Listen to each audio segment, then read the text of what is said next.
Welcome, everyone. Welcome to purplelunarose Tarot and Astrology. I'm running a little bit late, guys. I do apologize. Tonight, we're going to be doing all 12 signs. I will be adding timestamps after the live stream is over.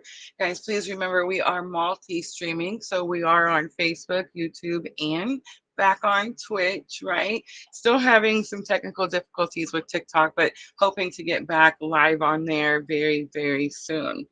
All right, guys, we are looking at the week of March 30th through April 5th, and your biggest cosmic influence this week will be that Aries new moon solar eclipse that is actually occurring or coming to a peak on March 29th at 6:47 a.m. Eastern Daylight Time.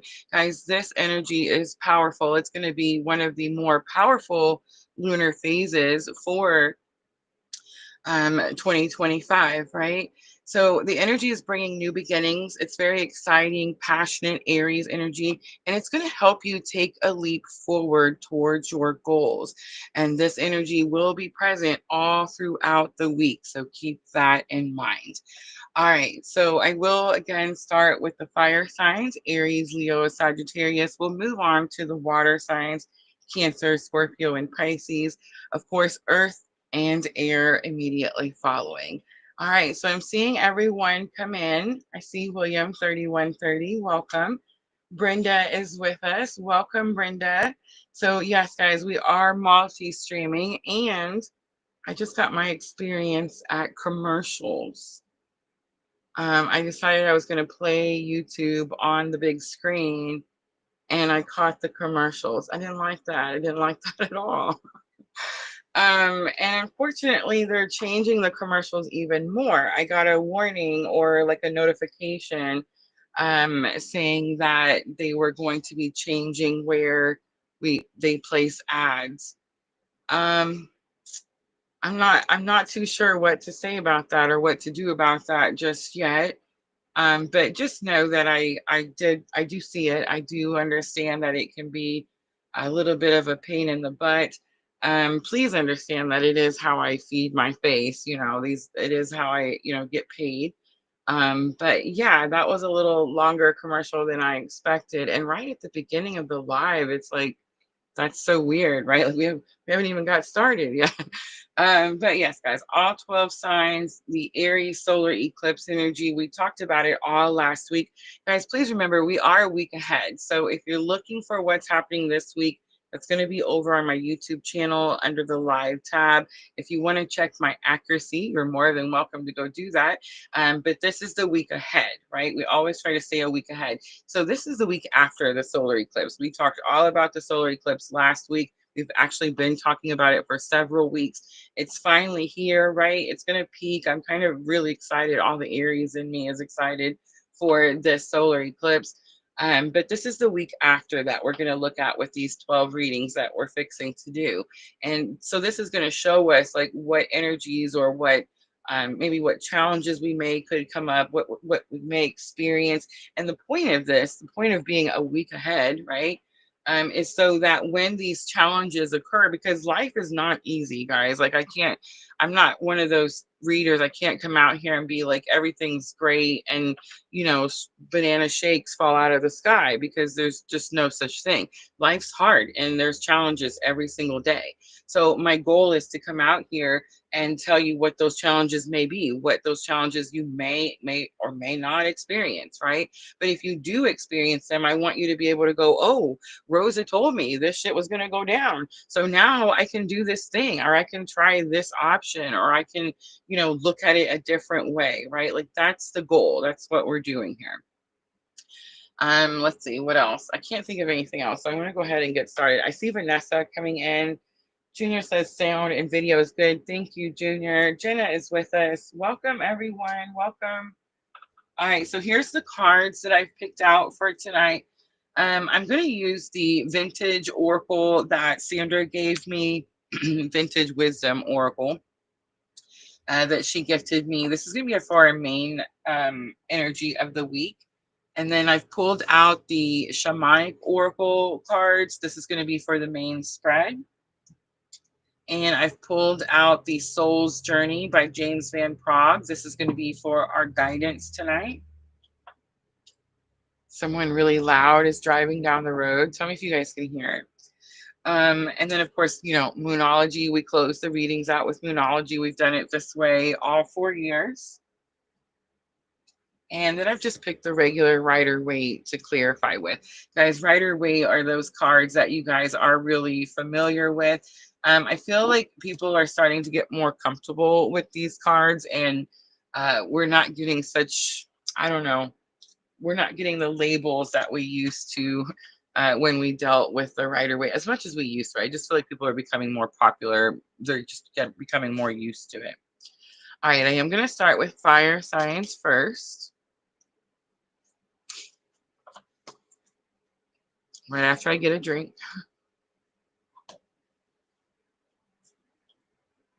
Guys, these lives can be lengthy. So if you catch me live, welcome. I'm so glad you came to hang out with me.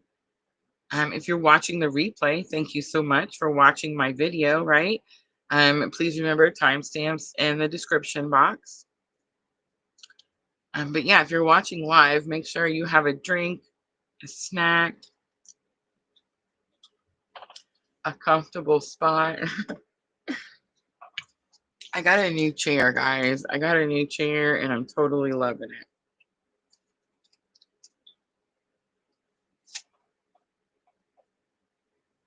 All right, so I'm going to start Aries. Let's do 640 for Aries. All right, Aries. So this is going to be for March 30th through April 5th. And I did talk about the biggest cosmic influence being the Aries solar eclipse, which is actually happening on the 29th. But that energy is so powerful, so strong. One of the more powerful cosmic influences that we'll experience in 2025. So I do feel like it is going to be the biggest cosmic influence for the week of the 30th through April 4th. All right. I feel like Aries is always the guinea pig. We don't really know how it's going to turn out, right? It's just a little bit of get started and find out, I guess.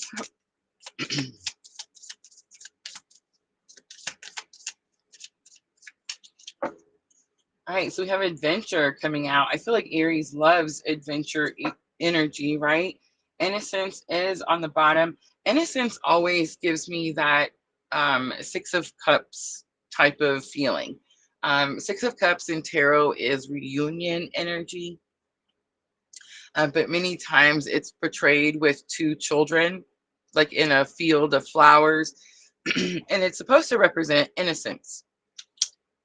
And I don't know why my throat is, of course, acting up as soon as we get started.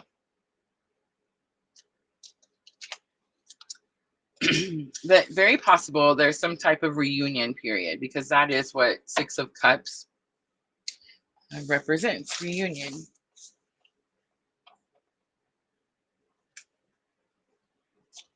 All right, next I'm going to use the Shamanic Healing Oracle. And I'm going to start the main spread. I dropped the first card. Look at that. Oh, I wish the camera caught all of that. I dropped the first card, which is challenge or obstacle, and we saw adventure, and we saw the other card that I was like, hey, it's reunion energy.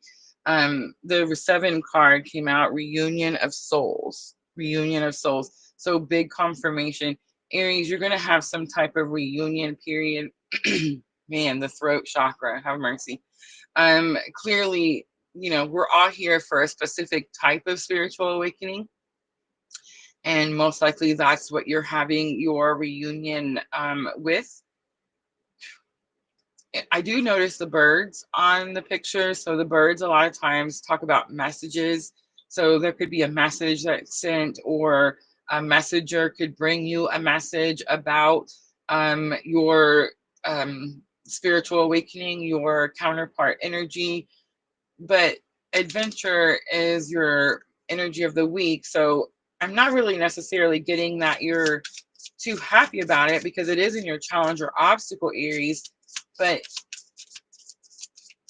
I don't know. There's something about the adventure card being the main energy. It's like something to get excited about. All right, let's look at lesson learned that can help you with the challenge or obstacle. We have truth. I like seeing that. It's number 12. And let's do the outcome for Aries. We have changes, number 29.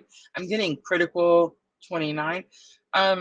So a lot of times when we're looking at astrology, we're looking at degrees. The Aries solar eclipse is actually at 9. It's at 9 degrees. 9 is, well, 9 is it's an ending number. It's a conclusion number. It's a wrapping things up number. But 29, when you look at 29 in astrology, they call it the critical 29 degree because it's the last degree before it moves to the next sign. So Aries, I would say a big clue here for you could be to look on your chart for any planet that's at 29 degrees. And it pretty much could tell you where you're about to experience this adventure. And the adventure has something to do with truth.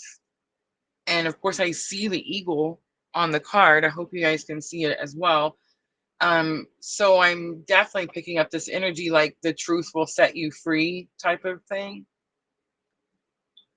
Past, present, future is on the bottom.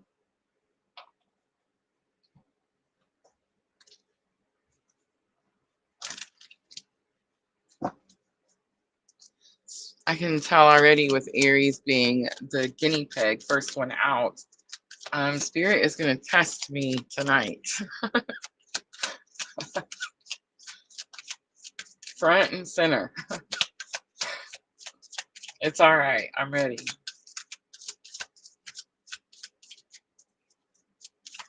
All right, Aries, let's start with adventure. I'm going to clarify a little bit with some Rider-Waite. Knight of Swords comes out, more truth. Knight of Swords is freedom. Remember, knights are messengers, so this knight is delivering a message, and the message is always what the element is. So, like, for example, the Knight of Cups, the message is about love, right?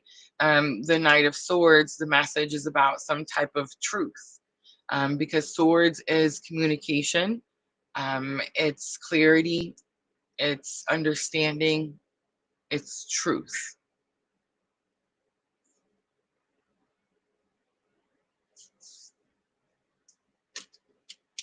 It does say to me that you do break free from something, or the truth sets you free from something. It's almost like you're able to move on from something. All right, reunion of souls. We have Page of Swords. Page of Swords is higher learning.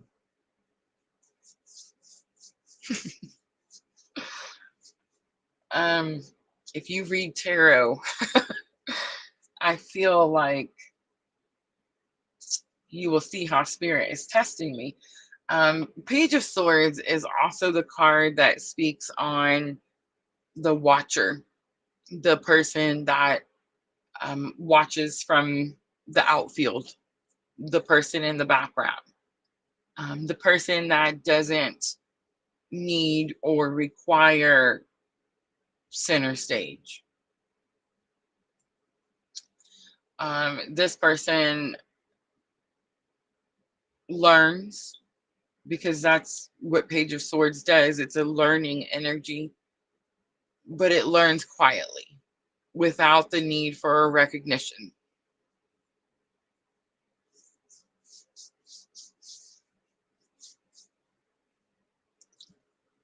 With the truth card, we have Page of Wands. So the truth that you're going to find out has something to do with your spiritual awakening, Aries, because Page of Wands is spiritual awakening.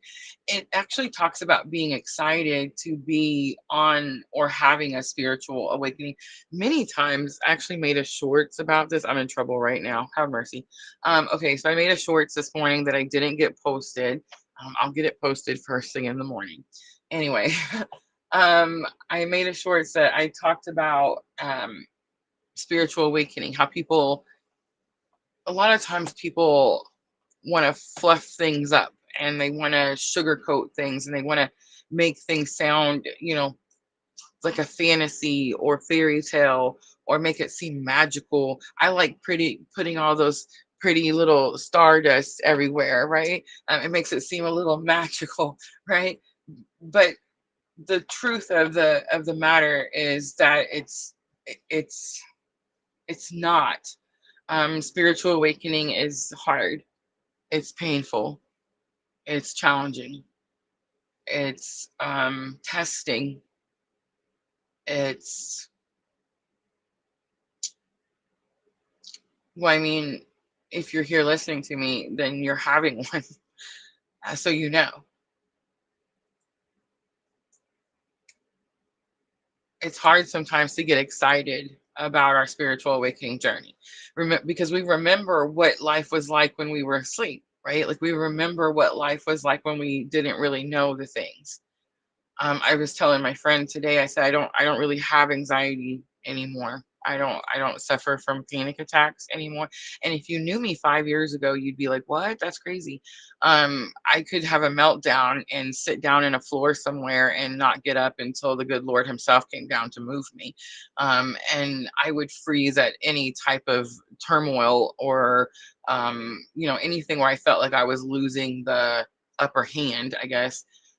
Complete panic attack, complete anxiety, complete fear, all of that. And I just don't have that anymore. That's great. That's wonderful. But I don't have that anymore because I know more stuff. And sometimes knowing more stuff, sometimes it just makes us want to go back to when we didn't know. Does that make sense? I mean,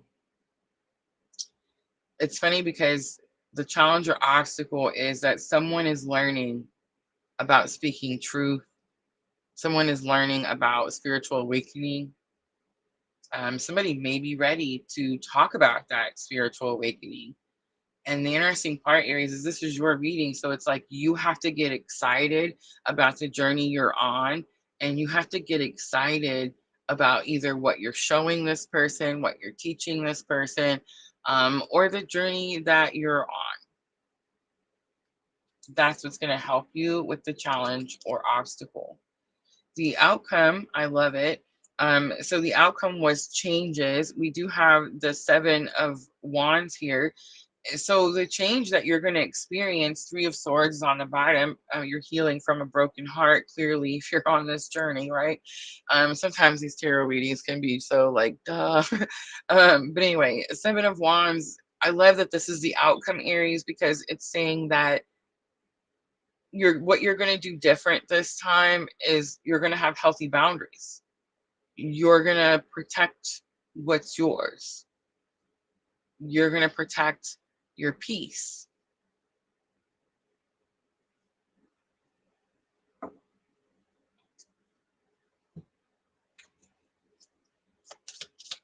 All right, let's pull some guidance from the soul's journey. I just want to point out there's no major arcanas and there's 2 pages.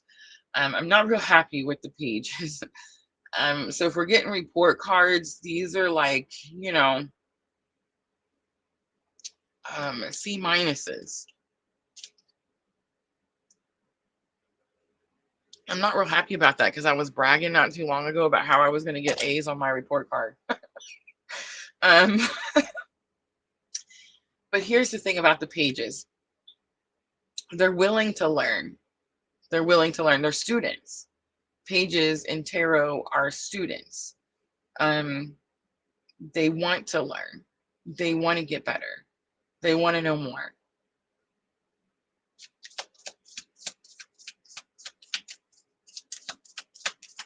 All right, the soul's journey for guidance.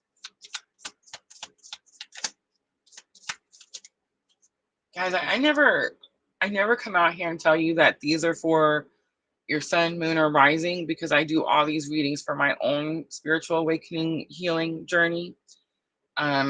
I I feel like they help you guys as well, because we're all having this. No, we're not all having. If you're drawn to me and my readings pull at your heartstrings, it's because we're having the same type of spiritual awakening journey.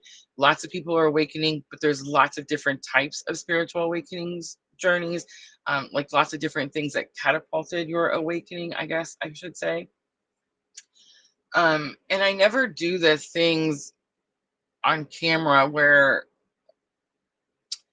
okay, so before I start the lives, I was actually late today because I got a big lesson in why I need 30 minutes before the start time to prepare. I've always told Spirit, like, I don't need 30 minutes. I don't need 30. Okay, I do. In fact, I should probably take longer. I got to learn that the why to that today. Um, but I do, when I'm doing these, I'm talking to God. If anybody's ever wondered who I'm talking to, we all have a different label, right? Some people say source, some people say spirit. I'm guided to say spirit because we have people that follow and watch us from all around the world. And apparently, spirit is a more, I don't know, accepted term. I don't know. um, my whole point is that I prepare for these lives before I hit the button. I say prayers for protection. I know who I'm talking to every day. I know that some of you guys don't know who you're talking to, and some of you don't talk to them at all. Um, we have a whole spirit team. It's not just God. Um, and when I'm asking for guidance, I'm either talking to my higher self, the higher self of the collective, if I'm reading for the collective, right? Which happens once a month. It actually is going to happen on Thursday.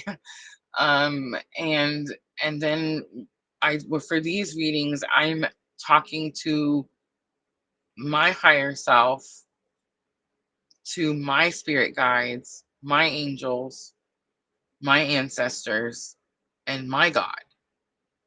And I ask all of these entities to protect us and to give us the guidance that we need in these situations for these readings.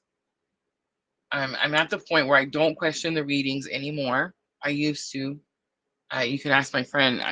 I would do the readings and then I would get super scared. I'd be like, oh my gosh, what if it's wrong? What if?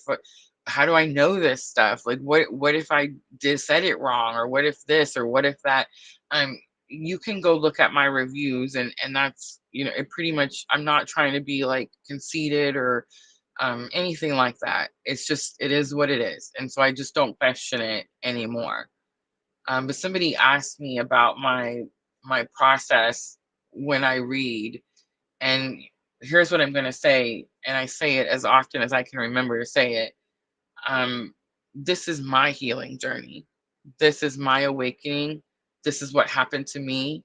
This is what's happening to me every single day. If it helps you, yay! I'm so happy. It makes my heart happy to know that me healing and learning how to be a better human being is helping someone else. That's amazing. But don't come at me with how do I do my stuff, because I promise you, I do it the way that my God tells me to do it, and he's not been wrong a single time. So I just wanted to put that out there before we got to the Aries guidance. So Aries, reunion energy on the forefront in your challenge or obstacle. Someone wants to speak truth. Someone wants to learn more. The good thing, Aries, is that you have created healthy boundaries. You've created healthy boundaries and you're ready to take new, passionate action. As soon as I said that, Spirit goes and gives me the spankings. Indecision. I use my intuition in all aspects of life. That's going to be the guidance. If you feel this week like you get stuck and you're worried about a decision you've made, I use my intuition in all aspects of life. I had this lesson as well, Aries. I know, I feel like the Aries ones are always so long. It's because I'm the Aries, right? But it was yesterday. I caught this beautiful fish. I caught a big, small fish, right? A big, small fish. If you know, you know. And I was talking to my friend. I said, do you ever listen to your intuition, or do you ever hear your intuition? And I asked him, I said, or does your intuition argue with your ego? If you're an Aries, I promise you that your intuition argues with your ego. Aries, sun, moon, rising, doesn't matter. I promise. Um, here's how I can tell the difference between my intuition and my ego. Are you guys ready? My ego, I'm not going to say it's always wrong, but it's wrong a lot. A lot. My intuition, never. Never. If I trust that first thought, that first gut feeling, and I run with it, I'm right every single time. If I question it and I doubt it, I second guess it, wrong. So the guidance is I use my intuition in all aspects of life. Forgiveness comes out. That's what you're fixing to do with the challenge or obstacle you have coming. I acknowledge that harboring resentment blocks the flow of love. Gratitude is on the bottom. I am not going to go on and on and on about how grateful I am for my journey. I feel like spirit should know that. But it says, I'm thankful for this life and the opportunities that it presents. Guys, our spiritual awakening is hard. It's a challenging journey, especially this type of spiritual awakening. This type of spiritual awakening is not for the meek. It's not for the weak. It will break you. It will break you and bring you to your knees. It will cause you to quit things that you never thought you would quit. So I'm just saying, if you're on this type of journey, it's hard to find gratitude at times, but here's an easy one for me. And because it is collective, because we are experiencing the same type of spiritual awakening journey, I feel like it could be very similar for you as well. Two things, actually, two things. First, life doesn't happen to me anymore. Now I create the life that I want. Does that mean that life's always great? Well, no, absolutely not. But by healing myself and healing how I respond or react to certain situations, I've changed my life, right? And I've changed it for the better. By looking at things from different perspectives and seeing things in different ways.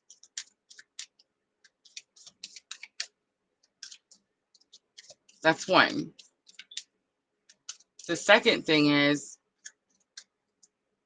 I alchemized my journey. I was a wife for a long, long time. I was never really in control of my finances. I didn't really have finances. Somebody always told me what to do or what I could get or couldn't get. I don't live that life anymore. I am monetized on 3 different platforms. That means that the platforms pay me to come out here and read tarot because I like to read tarot.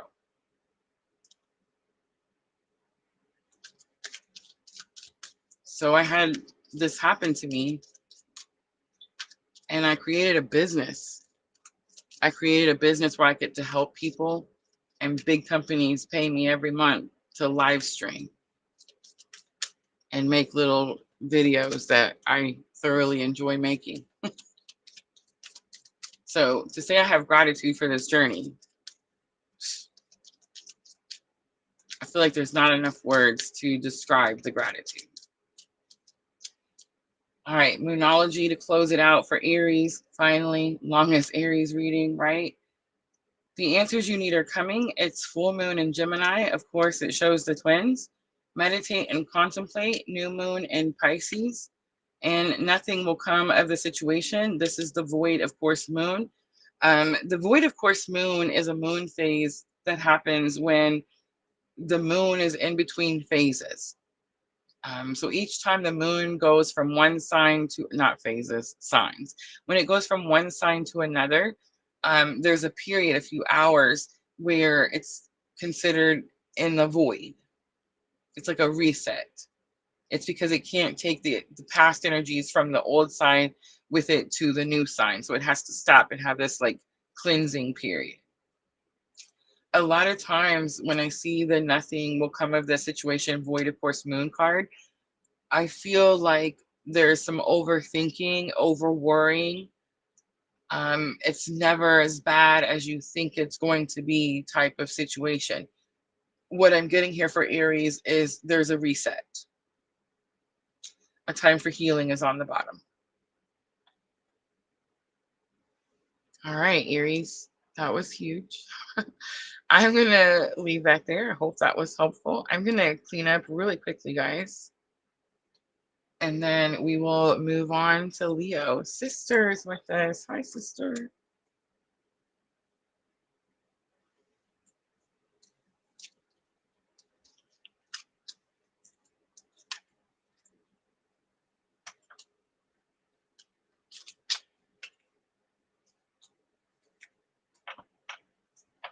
The cool thing about my new setup is that I have this extra room behind me so I can set all my cards out,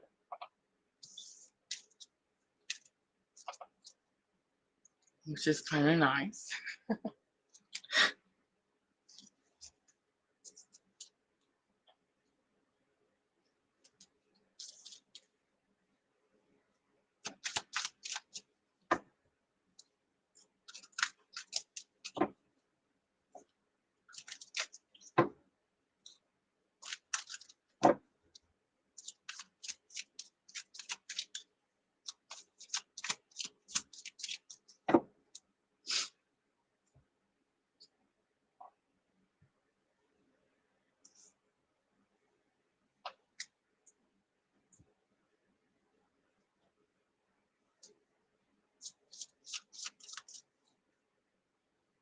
All right, I think I'm going to swap them around a little bit. I think I'm going to use, oops, sorry. I think I'm going to use the shamanic oracle for the main energy of the week, and then we'll use the vintage wisdom for the main spread.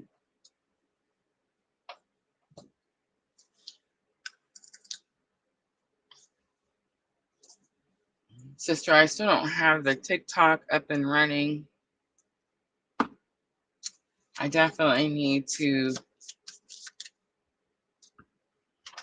I left that extra camera. We can still live stream on TikTok, but it's not letting me use my restream. And they were like, oh, we'll fix it. We just can't tell you when. And it's not fixed yet.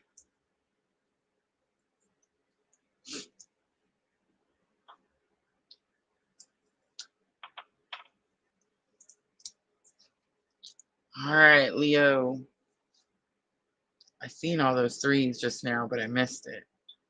All right, let's do 3340. All right, Leo, this is for March 30th through April. Oh, did I say 5th? I did. Oh, it is the 5th. Sweet. I don't know why all of a sudden I thought it was the 4th. Ooh, maybe something is happening, Leo, on April 4th. That's interesting. 4-4. I don't know. All right, let's get main energy of the week. I do feel like that Aries solar eclipse will be the biggest cosmic influence. All right, we have unlimited possibilities. It's number 19. I'm liking it. Past, present, future. Again, this was on bottom of the deck for Aries. How interesting. Leo is my second house. So Aries, Sun, Mars, and Mercury. Leo, second house.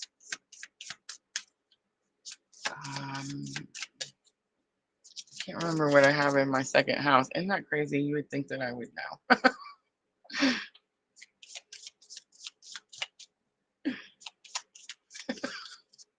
Wait, I don't know what's happening on the YouTube over there.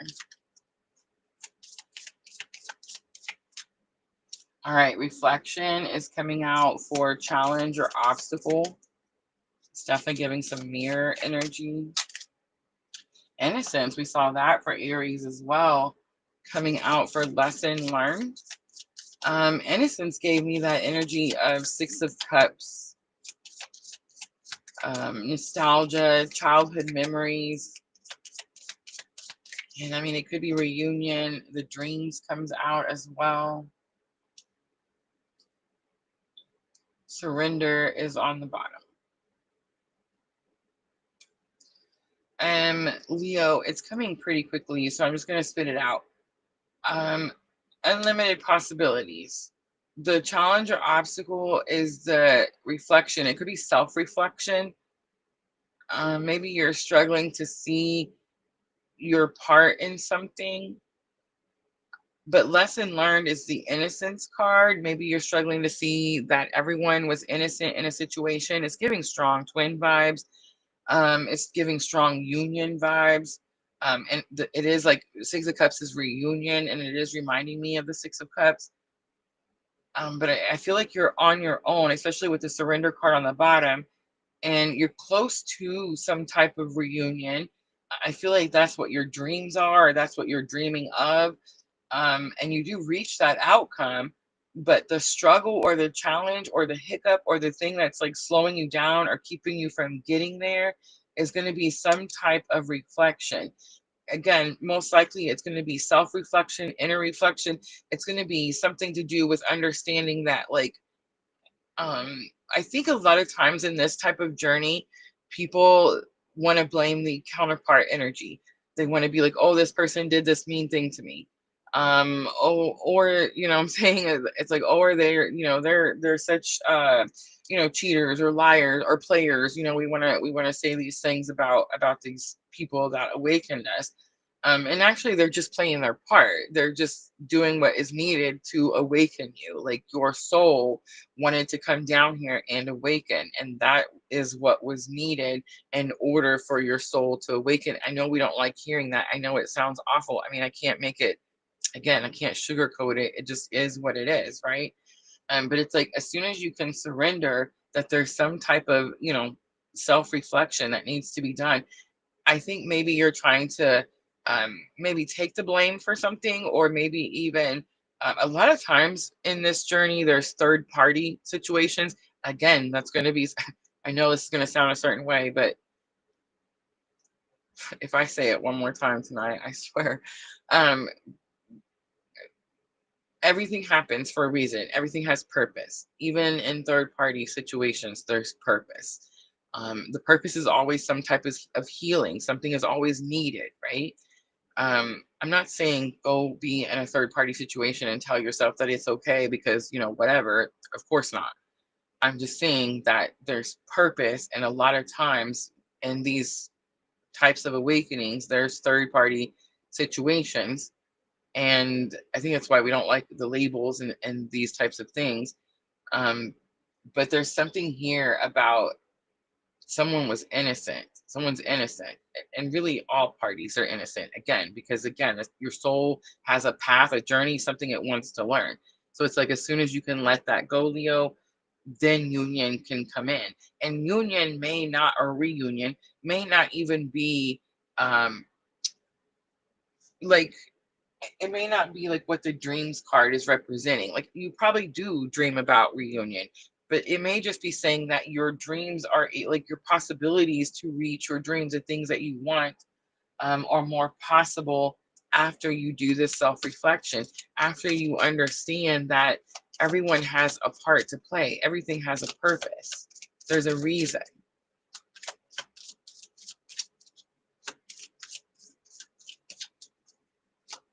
All right, let's look at unlimited possibilities. So Queen of Pentacles comes out. Queen of Pentacles is about learning to become your own resource. So whatever that is for you, Leo, what is it that you need? Is it money? Is it finances? Is it love? A lot of times people see the pentacle and they immediately assume that it's money because, pentacles looks like a coin. But the truth is that pentacles encompasses everything. It encompasses love and money, everything. So there's going to be something that you're needing, and Spirit is asking you to learn how to give that to yourself, Leo. All right, reflection. We have Queen of Swords. Queen of Swords, you could have said something to someone. Maybe you spoke in a certain way to someone. Let me tell you why. Because Queen of Swords gets a little bit of a bad rap. People look at the Queen of Swords and they're like, oh my gosh, she's the B word. It's not that she's cold or she's the B word. It's that she's been hurt. She's been hurt so much that she's built her walls up so high that it takes extreme effort to get over her walls, right? Can she be cold? Like, can she be harsh with her words? Um, can she be blunt and direct? Yes. But here's the thing about the Queen of Swords. She's not a liar. She's not a liar. She's just going to tell it to you how it is. You may not like it. Oh my gosh, I'm going to say it again. But it is what it is. All right, let's look at the Innocence card. Judgment comes out, strong Scorpio energy. This is actually giving me confirmation, Leo, that this is reunion. This has something to do with the person that awakened you, right? All right, and it could have something to do with a Scorpio as well. Judgment is Pluto. And then the Dreams card, we do have Five of Cups coming out. It's not my favorite card. King of Wands is on the bottom. So overall energy is you, Leo. You are the King of Wands. You have to gain the courage that it takes to take passionate action. That's it. You have to gain the courage that it's going to take you to take passionate action because you're stuck. And the reason that you're stuck is because you're focused on the loss. You're focused on the loss.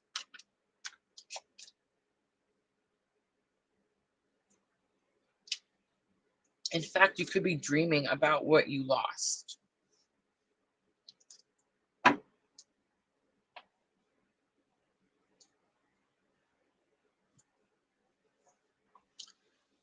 right, let's do some guidance.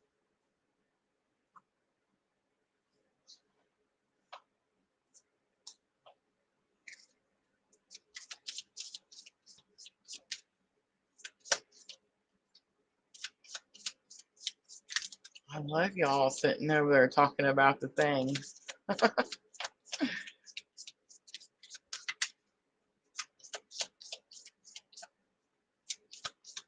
Twin flame is a label.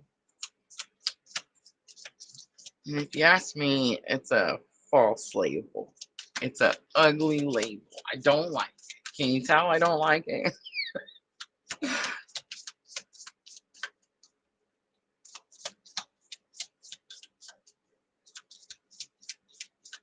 Labels make my job harder. People want to believe that donuts fall out of the sky. You know what I mean? That's a much better thing to believe in.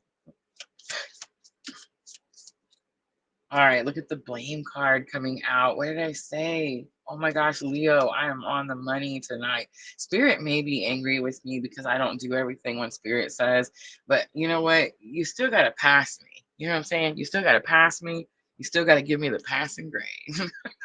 All right, the blame card says, I accept responsibility for my well-being. I do. The health card says, I will honor the physical vessel that enshrines my soul. Ooh, I'm in trouble. And last one, the change card. Where did we see change? It was Aries reading, wasn't it? I understand that nothing can grow or evolve without movement. I love that. The death card is on the bottom. I'm learning that endings are merely beginnings. Here's what I'm going to say. Leo is my second house. So to me, this is about my assets. May literally be about, can I say ass? Will I get in trouble for saying that? Maybe about my literal ass. Building a business requires a lot of sitting. Building a business requires a lot of time, focus, dedication.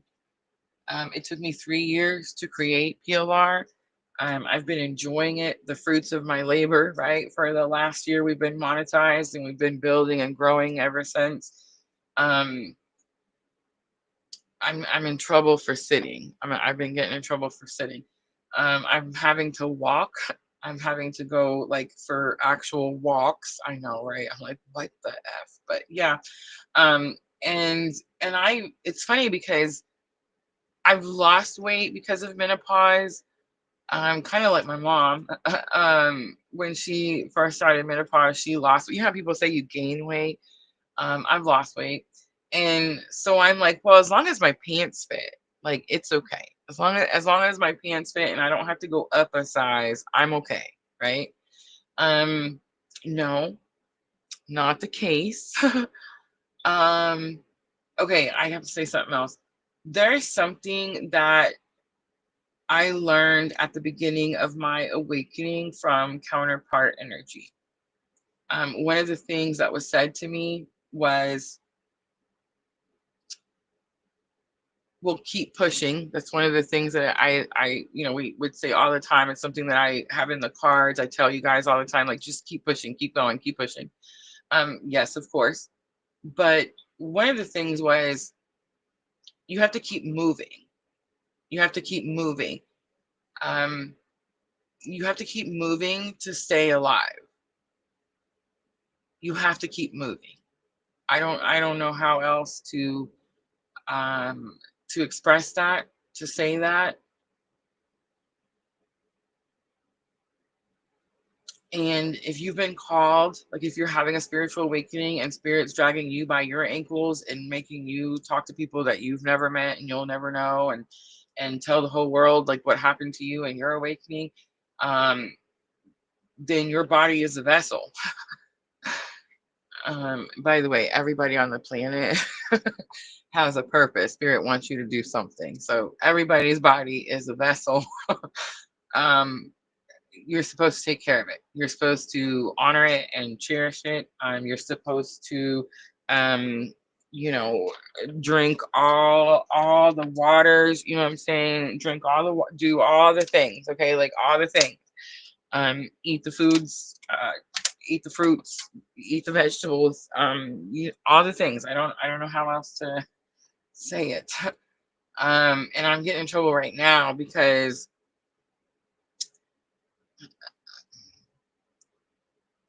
it's easier when you're in a family dynamic.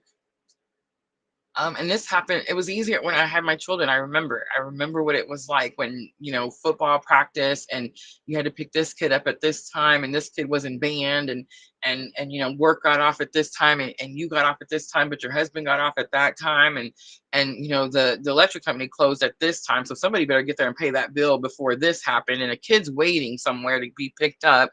And you know what I'm trying to say? And it was just easier to drive through some building and grab some food and go home. It was just easier. You know what I'm saying? Instead of going home and cooking a meal that took another hour and now you're not going to bed till like 10 o'clock at night. One, that's just bad meal prep. There are ways to do it. I just didn't know it at the time. And now I'm watching it happen, I guess. Again, I'm not trying to like say anything about anybody's nothing. We all go through the drive-through because it's easier. Um, but spirit's yelling at me. Like every time I'm doing it, spirit's yelling at me. Like I'm hearing it. Like, for God's sakes, don't eat the McDonald's. I mean, says it just like that. I know. And I'm like, I won't eat the McDonald's anymore. I won't do it. I won't do it. I won't do it. 2 3 days later, large Coke and a fry, please. So we all, I mean, unless you're like in perfect health, which is impossible in this 2025, we all need to take better care of our bodies, all of us. And we all need to be accountable. Whether it's you need to get up and move more, or we need to eat better, or we need to have better mental health, right? For Leo, this reading for Leo, this is about your mental health.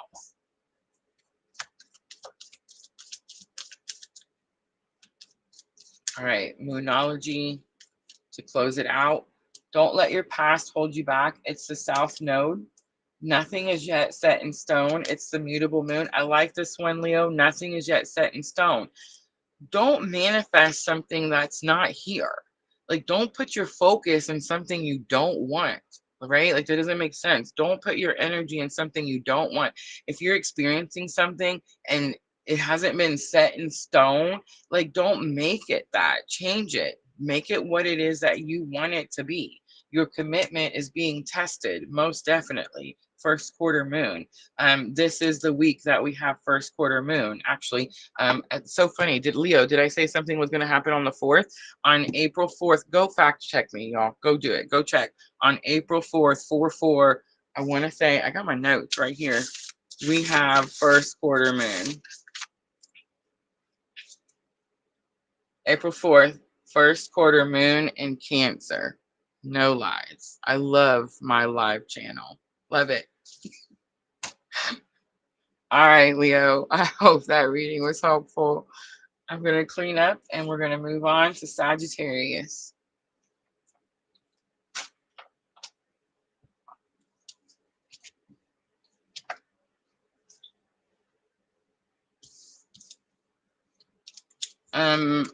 Judgment. Judgment. First major arcana to come out. Judgment is just that. It is Scorpio energy, it's Pluto energy. It's about hearing your calling.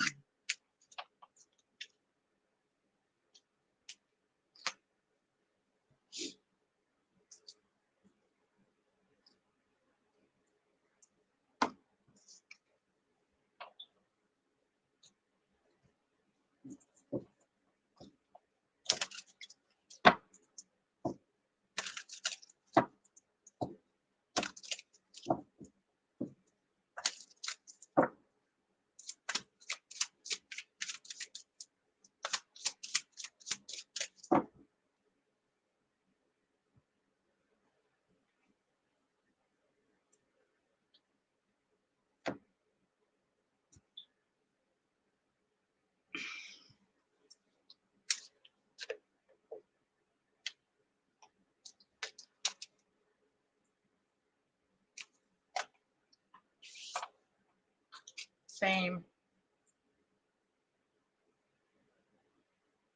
And my moon. Genesis, I have Neptune and Sagittarius.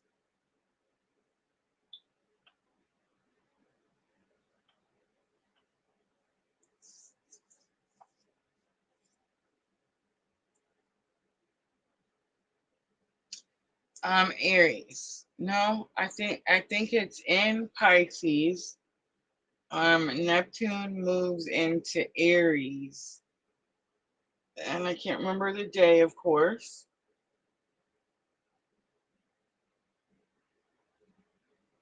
I want to say it's the 30th. I can't remember.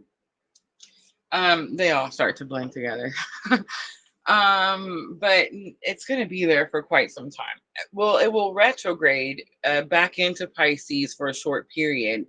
And then it goes back into Aries. I want to say it's there for like 26, 28 years. It's going to be there for a minute. And it's big. It's a big move. We're going to talk about Neptune and Aries all by itself, kind of like we did Pluto and Aquarius. When these big planets move signs, it's kind of like end of eras. You know what I mean? So I mean, it's definitely, they're life changing. All right, Sagittarius. Let's timestamp.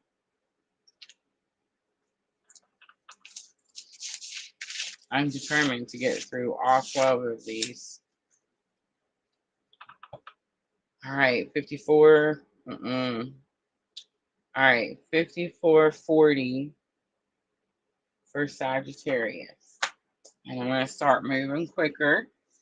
So I'm going to start with the Shamanic Healing Oracle.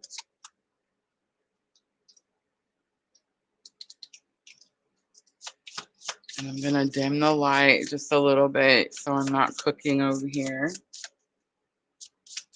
So Leo, this is for March 30th through April 5th. Number 9, Perception comes out.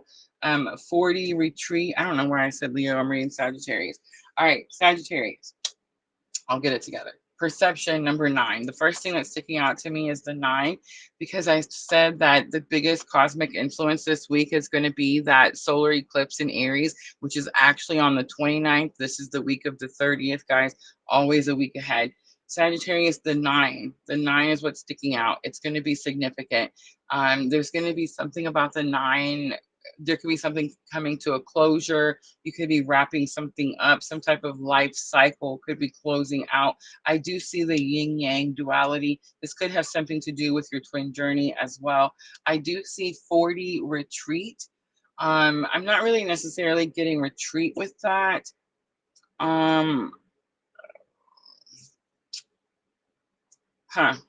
I heard something.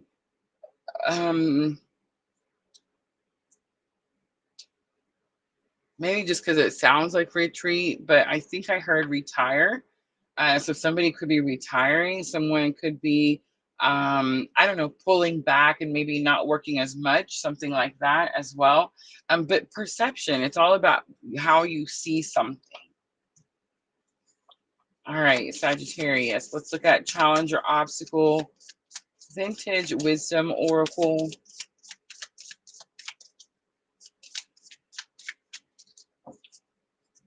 All right, playfulness comes out, challenge or obstacle. That's interesting.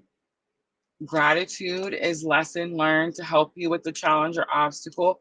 And the beauty card comes out. I feel like these cards are so generic that it's very general, but I'm getting a pretty direct message. So I'm just going to spit it out. Here we go.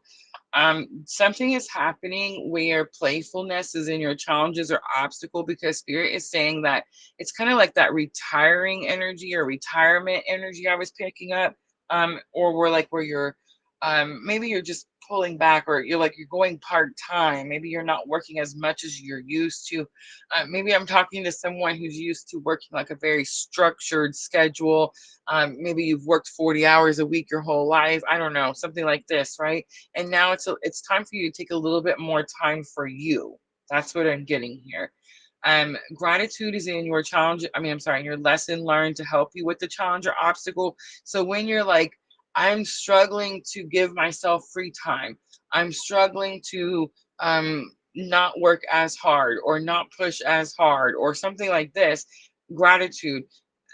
Look for the things in your present moment when you're having that experience that you can be grateful for. Um, so, for example, let's say that you're in your home and I don't know, maybe it's a Wednesday and you're used to working on Wednesday. I know this is really specific, but I'm just spitting it out. Um, but maybe, you're not at work on Wednesdays anymore. Now it's a you day. Maybe you're supposed to be doing stuff for you, and you're struggling to be able to do that. Take the time to look around you. Be grateful for the home that you have. Be grateful for the job that you worked hard at to provide the home that you're in this moment, and then enjoy something in that home. Does that make sense? Beauty is going to be being able to see the beauty of a situation. That's usually, again, very general um, phrasing. So it's like that could really mean a lot of things. But I think specifically this is for someone who is learning to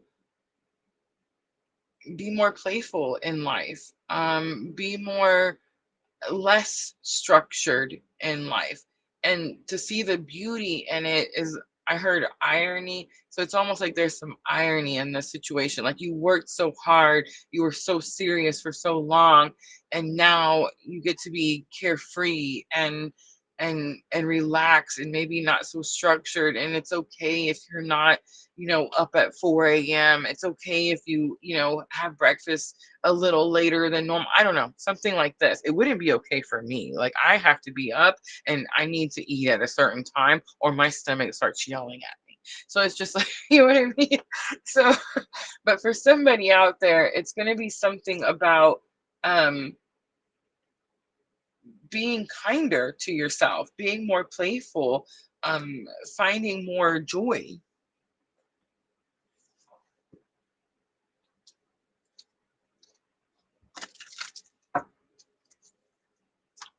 All right, perception.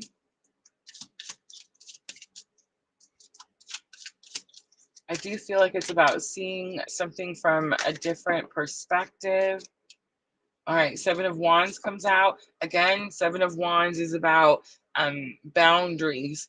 You're fighting something off, you're pushing something off. So this could all be about something that is happening that maybe you think you don't want. Maybe you're like, no, I want to work my 50 hours a week. I'm not ready to go part-time, or I'm not ready to retire, or I'm not ready to be playful or something, right? Eight of Cups is here. Eight of Cups is ooh, this is really specific. Okay, so Eight of Cups is normally the card that people say you're walking away from something. Um, you are going to be walking away from something, but it's not like you think. One, the Eight Cups are always like perfectly lined up in Rider Waite, so you can look at them and be like, oh, you've done everything you could here. There's nothing else to do. But you'll notice that there's spots missing because the goal is 10 cups, right? The eight, it's not 8 cups, it's 10 of cups, right? So it's like there's two more cups that you're supposed to get. um, I think there's someone I'm talking to that the time that was put into work, duties, responsibilities, something like that is going to be less because now your journey consists of going towards your Two of Cups.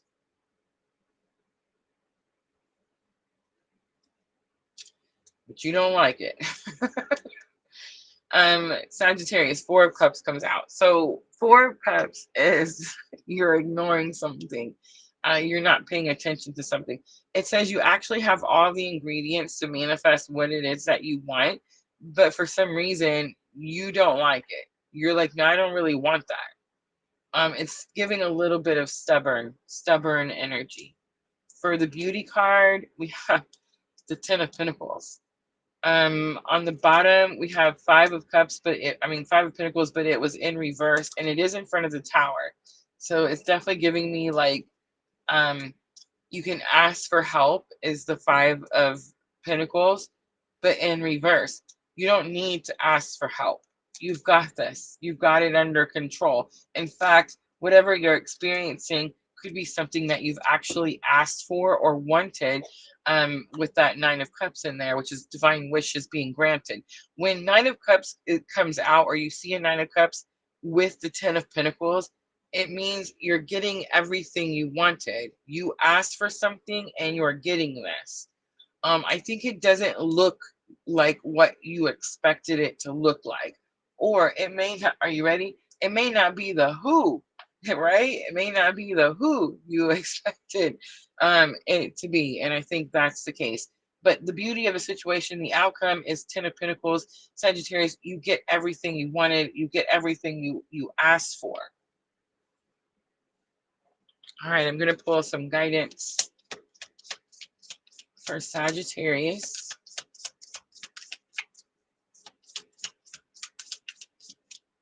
The Trust card comes out. I accept that my inner voice will always guide me correctly. Discipline comes out. I can accomplish what I set my mind to. Let's get one more. And surrender. This is going to be the hard one. I can release my need to control. All right, Moonology to close it out for Sagittarius. I don't know if I've said this tonight or not, guys, but I pull the Moonology cards to help with our thoughts and emotions. thoughts and emotions. Your hard work is paying off. It's new moon in Capricorn. It's time to take action. It's the new moon in Aries. This is the new moon that will be impacting this week. I know it happens on the 29th, but we're already feeling this energy. Today is the 25th of March. It's here. It's here. We're already feeling it. It's powerful. It's bringing new beginnings. It's pushing us. It's literally physically pushing us to go after 10 of Pentacles, to go after what it is that we really truly want. Be bold and make the first move. The cardinal moon comes out. Don't let pride get in your way. Full moon in Leo is on the bottom. All right, Sagittarius, I'm going to leave that there. I hope that was helpful. I'm going to clean up really quickly and we'll move on to the water signs.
All right, time for the water signs, Cancer, Scorpio, and Pisces.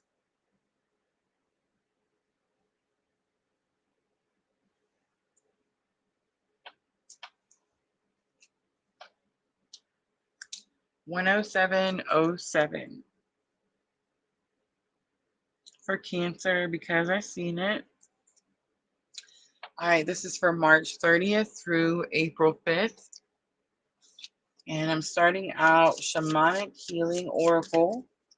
So let's get energy of the week for Cancer. Guys, my Cancer is rising. My rising is in Cancer.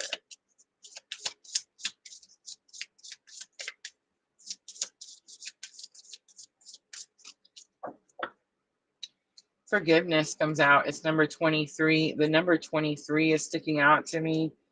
It's all good is here. It's number 18. It's all good is actually very, very specific. Cancer is also a motherly energy. It's a maternal energy. It's a nurturing energy.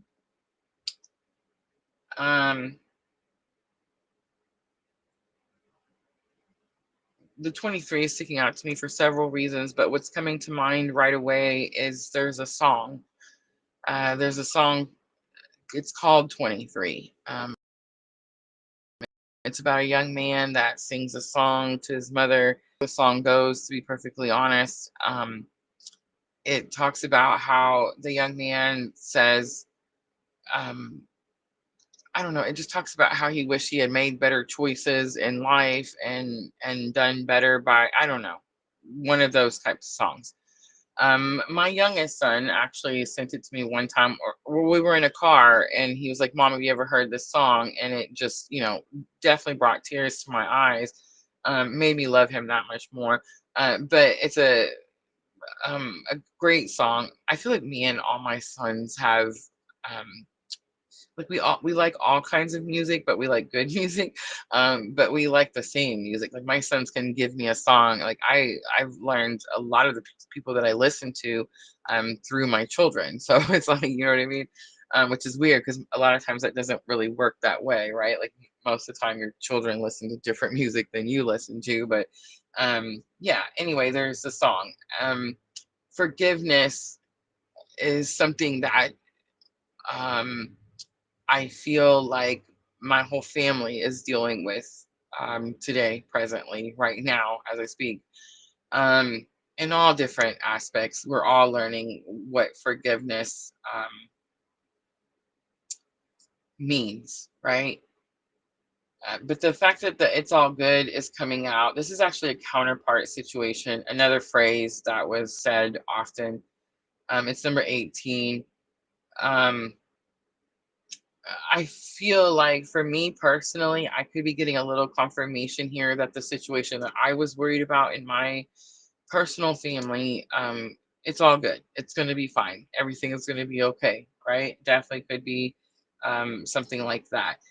For other cancers, right? Like other people out that resonate with the cancer readings, it's very possible that this is the week where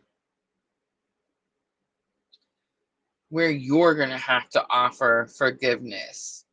But the it's all good is a little bit of sarcasm. It's a little bit of sarcasm. When when I was going through my awakening with the situation, with the person, with all the stuff, the things like keep pushing were motivational and inspirational. A lot of times when you're going through these types of experiences, you're each other's cheerleader, motivational coaches, right? When it's all good was said, was more of a, like I said, sarcasm. It wasn't all good.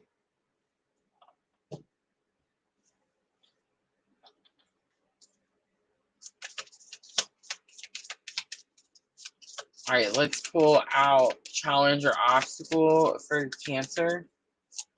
And I'm using the Vintage Wisdom Oracle. Change comes out. I see the owl. It actually came out with guardian angel. So you will experience some change this week, Cancer, but I mean, guardian angel coming out with the card and with the owl in the picture. Someone older, wiser.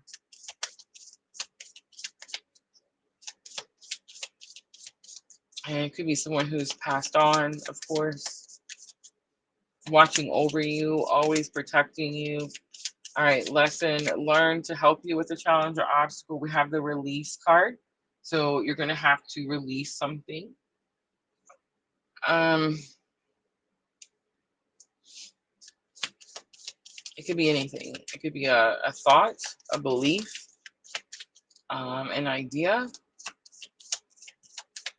I think for Cancer, it's going to be an idea, something that you believed, maybe something that hasn't happened yet, but you believed it to be true.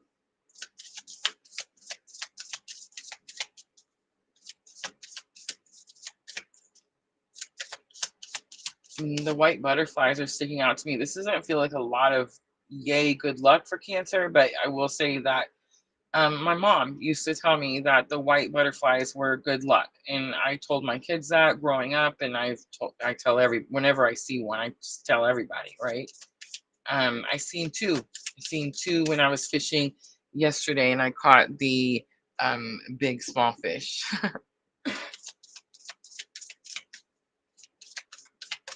I was with my friend, and he doesn't fish a lot, right? Um, so to him, it didn't look like a really big fish, but it was a pretty good sized bluegill. I mean, I'm talking palm of my hand. You know what I mean? So it was a big fish for the little fish. You know what I'm saying?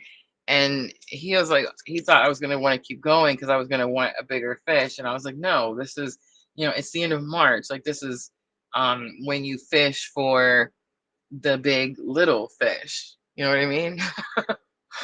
And as soon as I said that, my son, I was bragging and I sent my son the picture of my big little fish, you know what I mean? And he sent me a picture of his catfish. And I told him, my friend, I was like, mine was harder. Like mine is better, even though my fish is smaller. It took more skill to catch my fish. You see what I'm saying? Then it took him to catch his bottom feeder at the bottom with his big worm. Just saying.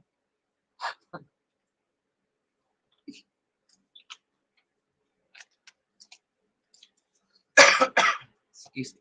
Sorry.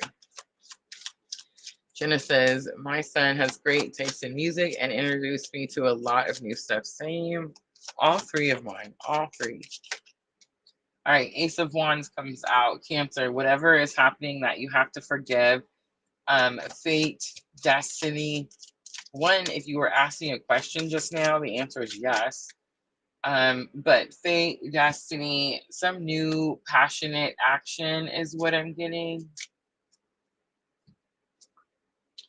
Four of Swords is the change. It's a blessing in disguise. Here's what I'm going to say. When change falls in your challenge or obstacle, I mean, how am I going to make that? Like, nobody likes change. Nobody likes change. Nobody. So something is going to change that you're going to be like, ugh, I don't know about this. So just remember that I told you Four of Swords is blessing in disguise. It's a blessing in disguise. Whatever that blessing is, blessing in disguise. I forgot to pull the outcome.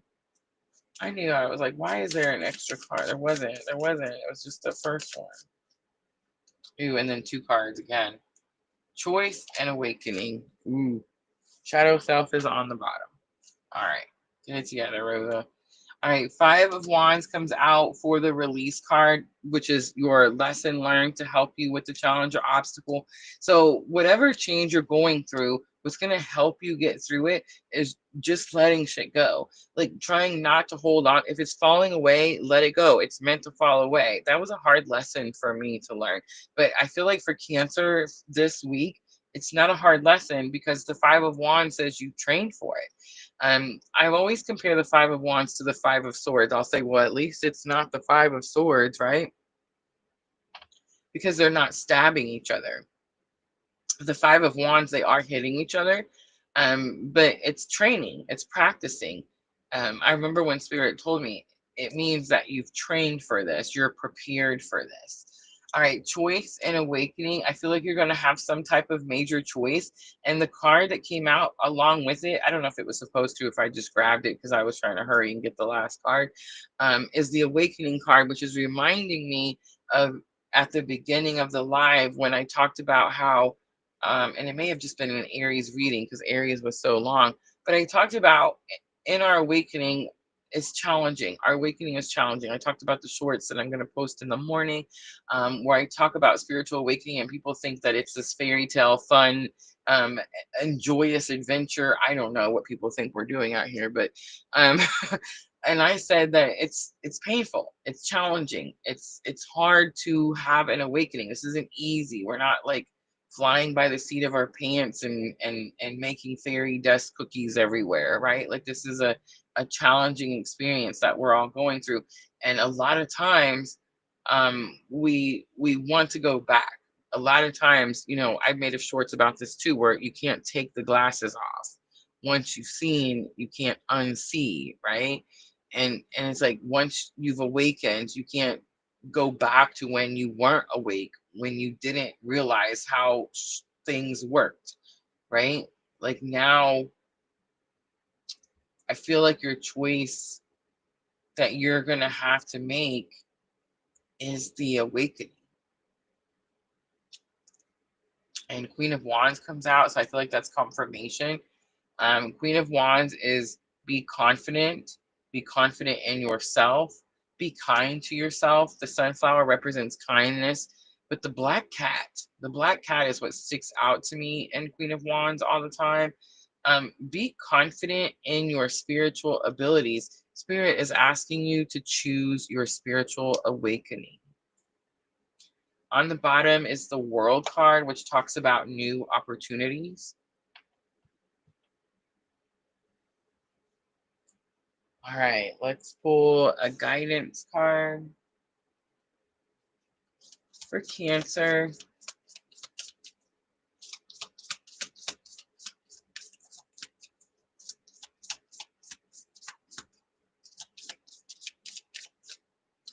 Envy comes out. I am the same as everybody, but with different challenges. Judgment comes out. I understand that everyone has their own unique path and challenges. How interesting. And peace comes out. I am a being of love and I release all negative energy. And remember, release was lesson learned to help you with your challenge or obstacle. So when this change occurs and you're wondering how it's a blessing in disguise, remember that Rosa said it's going to bring you peace. It's going to allow you to release all negative energies. Freedom is on the bottom. All right, I'm going to leave that right there. I hope that was helpful.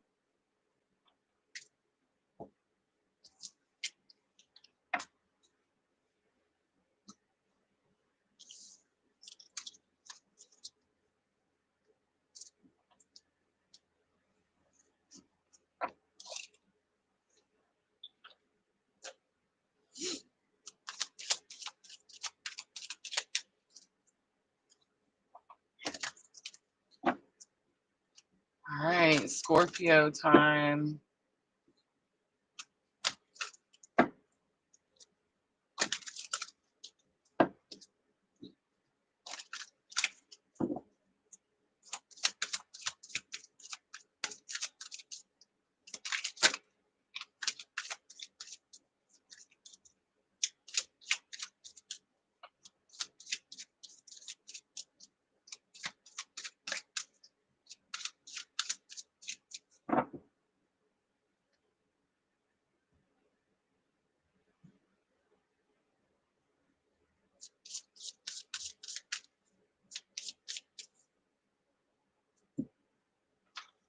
Sister says, holy bad word. That's some spot on thing, sis. I love it. Sister has Cancer sun. Her sun is in Cancer. Oh, I keep forgetting to hit the button to clear the screens. Ooh, we're gonna get through it. We're gonna get through it. We're gonna get through it. It's only 9:30. It's gonna be just fine.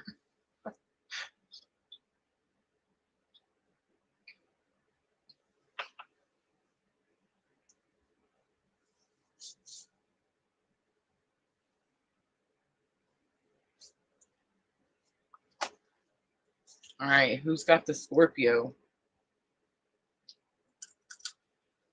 Oh, sister makes a good point. She says, I know that's for the upcoming week, but that's my right now. So let me explain to you why that is, sister. All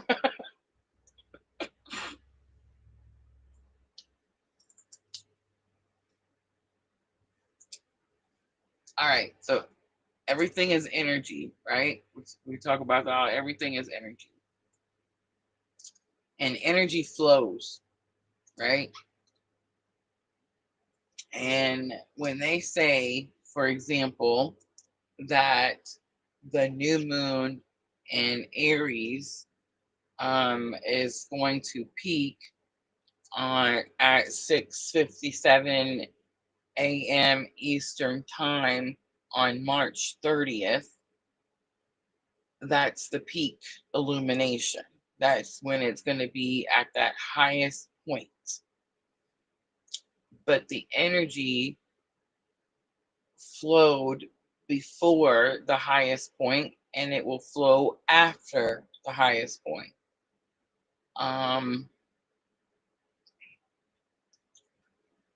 Another way to explain it is portals. People always talk about portals.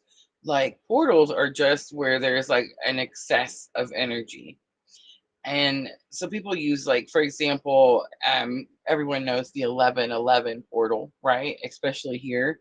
if you're having this type of awakening. Um, so in the 1111 portal, we experience, or the Lionsgate, I feel like that's a good one. The Lionsgate.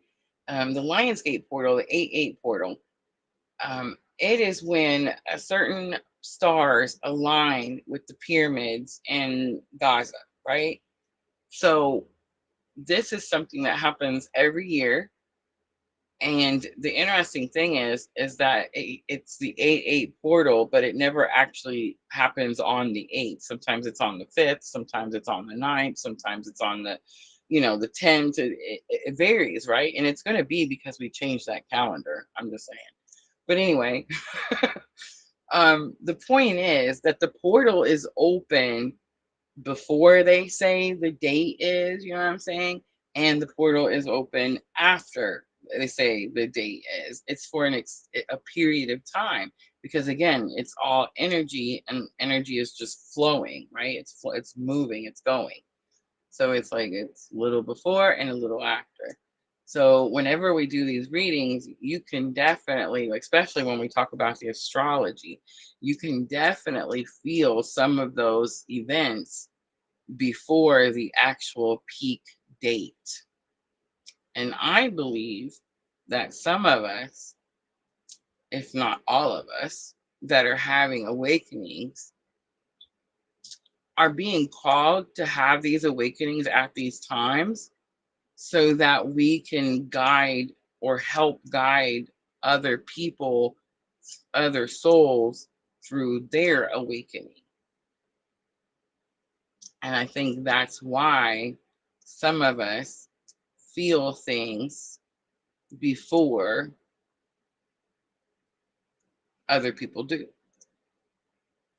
And I think that's why Spirit led me to always be a week ahead. You can go all the way back to when we very first started PLR, the very first week. We are always a week ahead.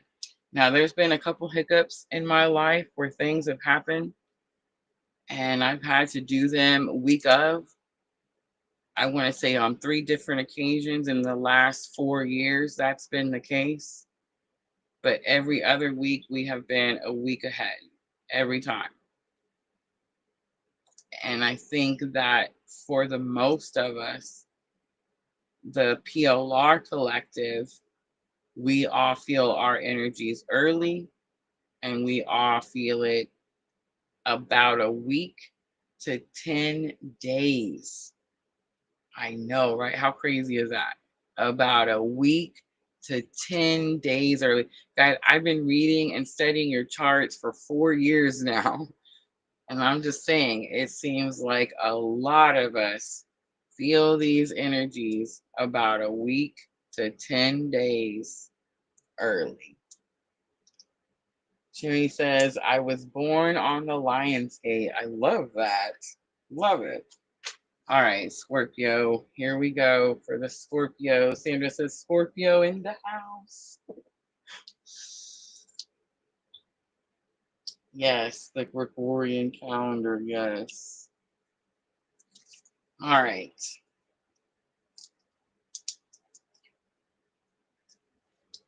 Scorpio 128:11. Let's make sure we all notice the ones in that timestamp. All right, Scorpio, this is March 30th through April 5th. I'm starting out with the shamanic healing oracle cards. I'm going to pull your energy of the week. I do feel that the Aries solar eclipse on the 29th will carry through, that energy will carry through this week. Discernment, number 6, and healing energy. And for somebody, 620, 620, it could be a phone number, an area code, I don't know. Masculine energy is on the bottom.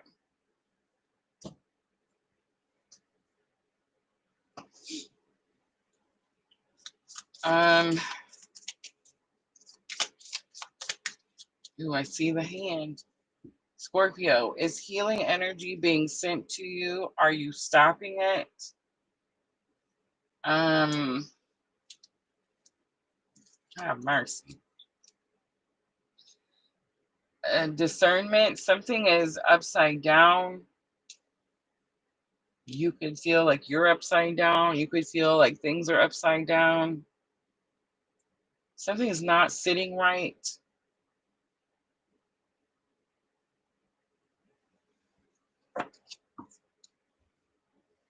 The Scorpio. I, let's look at challenge or obstacle for Scorpio. The 620 just keeps flashing at me. All right. Enchantment and gentleness comes out, but it came out in reverse. Something magical is happening. Enchantment is magic. Trust is on the bottom. You're scared. Okay. I got it. Scorpio.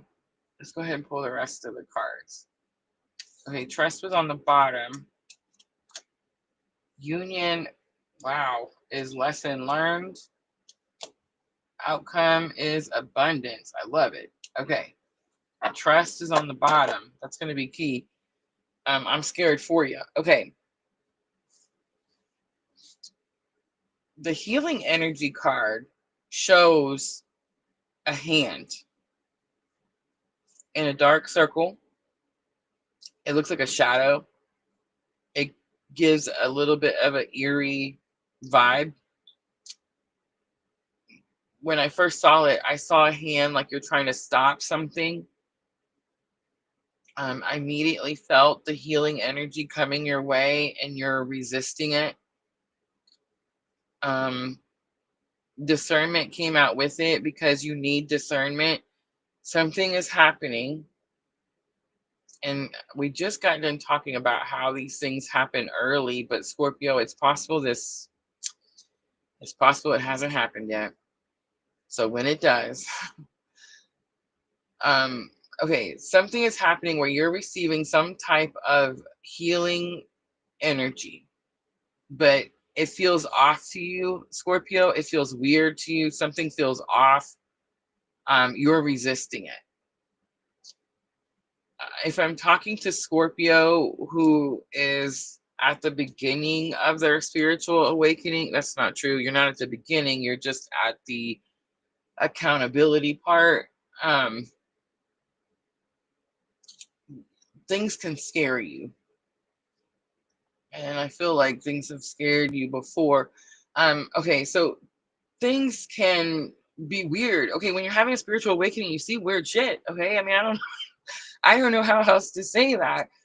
You feel weird shit, you see weird shit, you hear weird shit. Okay, I mean, it is what it is. But enchantment means magic.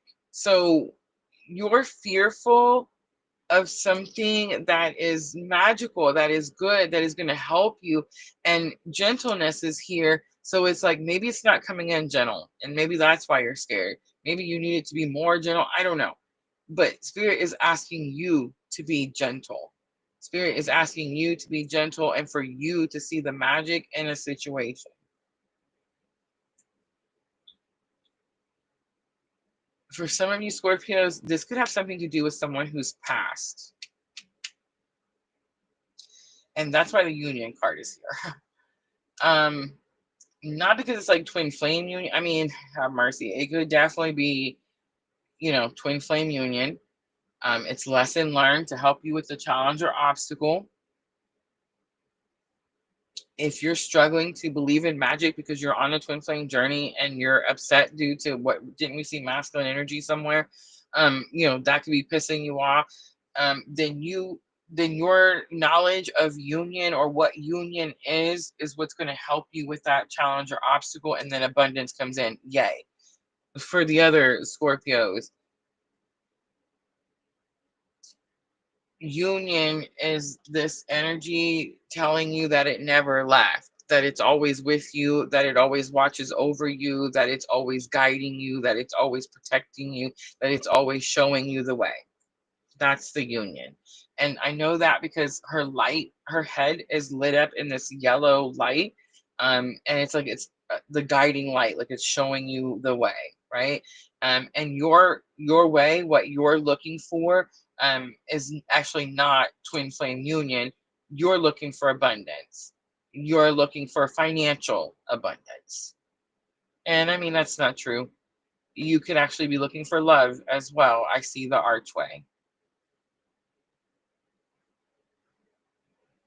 But you're struggling to trust or believe because you fear something you don't know or you don't understand.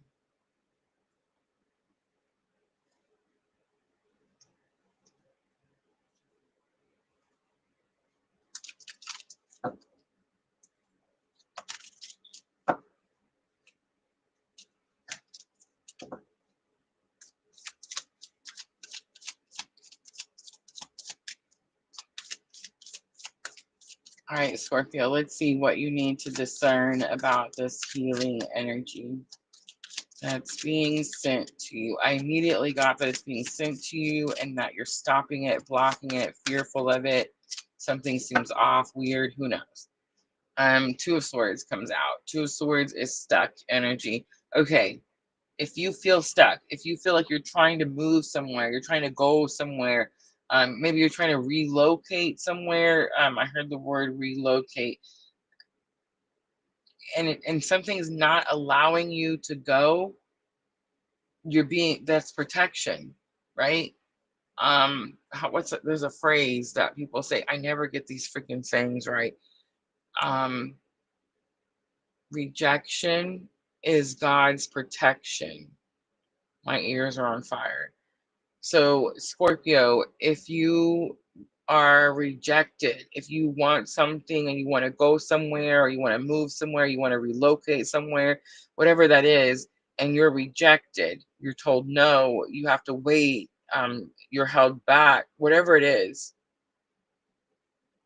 you're angry or upset or frustrated about it, but it's protection. It's protecting you from something that would have caused you harm or something. I don't know.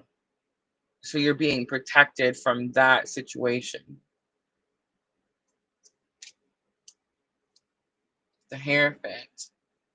It could have something to do with a marriage, a spouse, a wife, a husband. Taurus energy.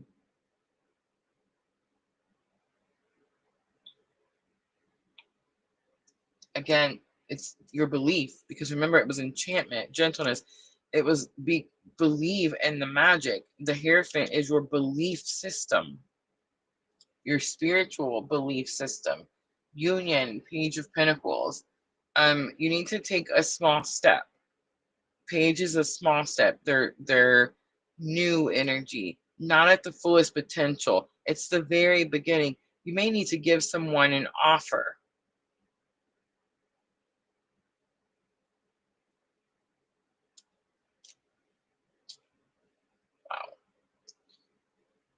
Queen of Swords comes out for abundance.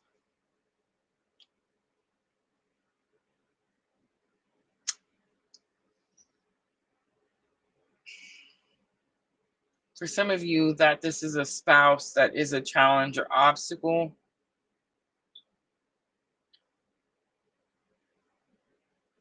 It's possible that some blunt or direct conversation needs to happen.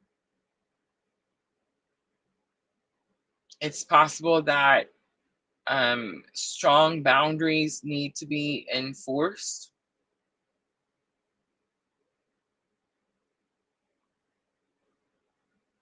For the rest of you Scorpios, the abundance is yours with a fight. With a fight. It's not just handed over. I know her hand is out. I see it. But it's not. Her hand, it's not just going, oh, here's your abundance. Scorpio, this is a fight.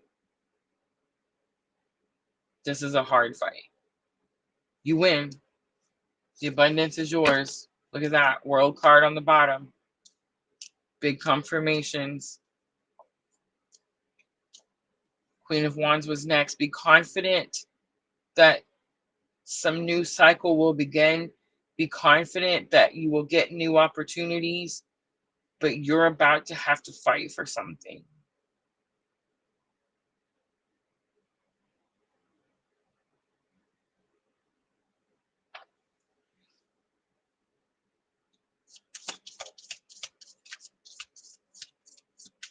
Maybe it's just your belief system.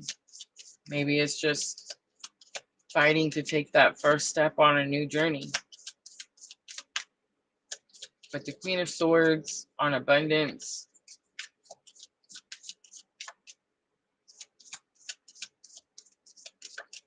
could be dealing with a Gemini, Libra, or an Aquarius.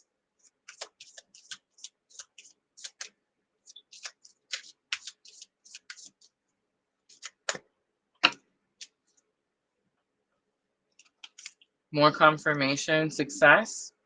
I know that there is no greater goal than to love.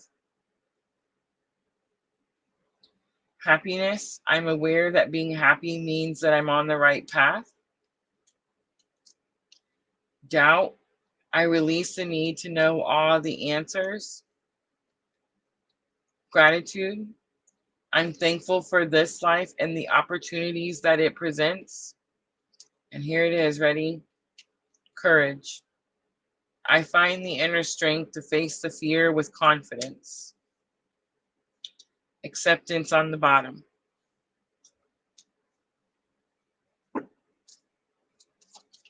All right, Scorpio, Moonology to close it out. Scorpio, the battle is won. You've already won. The opportunities are already lining up for you. But I'd be lying if I told you that it was going to come easy.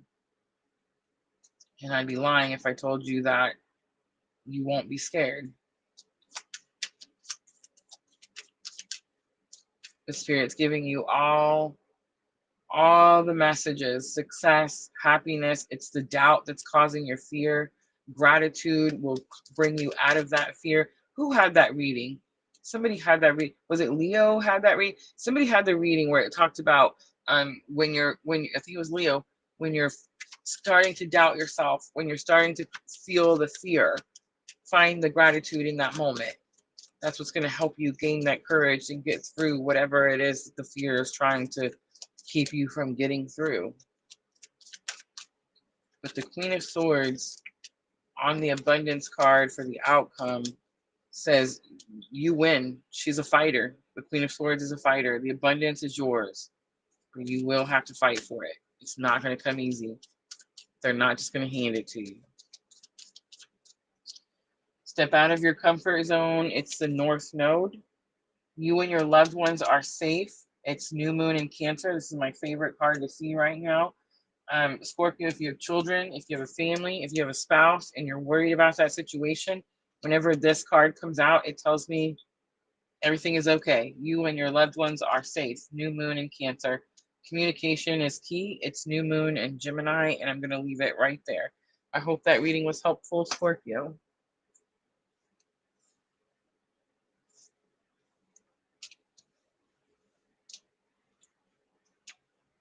That was a little intense, but here's what I'm going to say for Scorpio. It's not anything that you didn't see coming. It's not anything that you didn't see coming.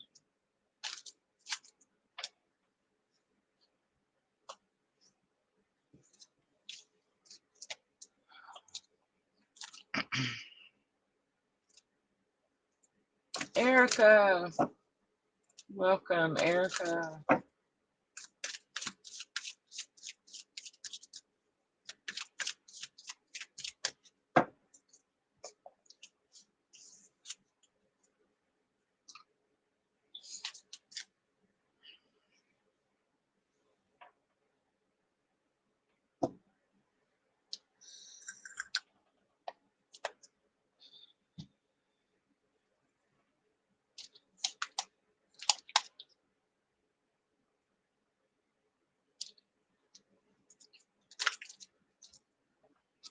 Tell me, Sandra, was any of it like ding, ding, ding, winner, winner, chicken dinner? Or was it like, no, none of that's happened yet?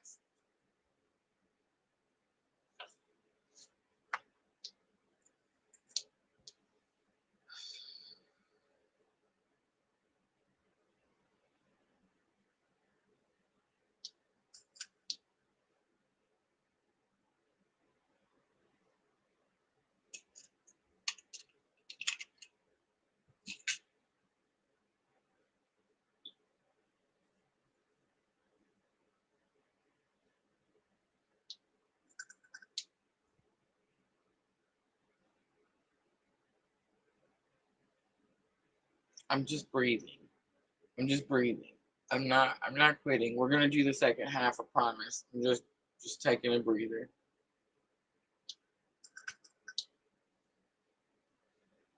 Puffing on my puffer.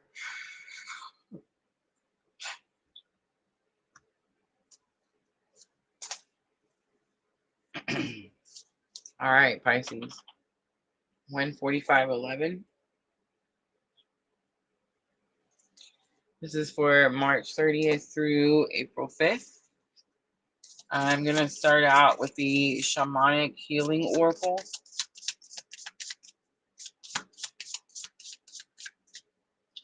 New Beginnings comes out. That's a shift we needed. Self-love is on the bottom. I love it. 241. 241 is sticking out to me, just like the, what was it? 609, 690. I don't remember now. But just like that, the number is sticking out. Maybe a phone number. I don't know. 241. New beginnings, self-love.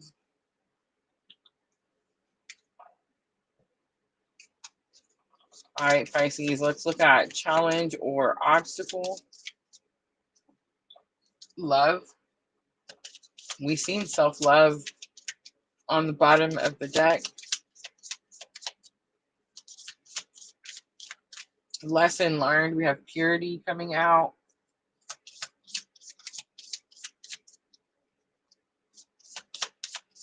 And outcome. We have protection. I love seeing this. Wisdom on the bottom. I'm going to start with the protection. Pisces.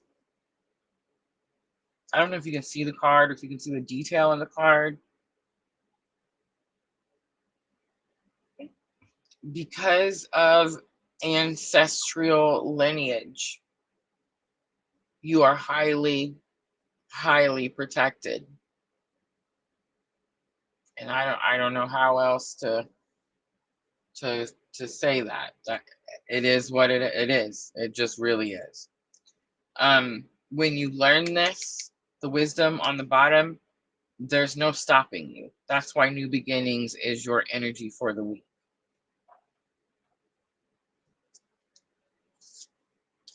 Is there a love situation that's causing you a challenge? Yes, absolutely. But is it because self-love is needed? Or is this about someone else?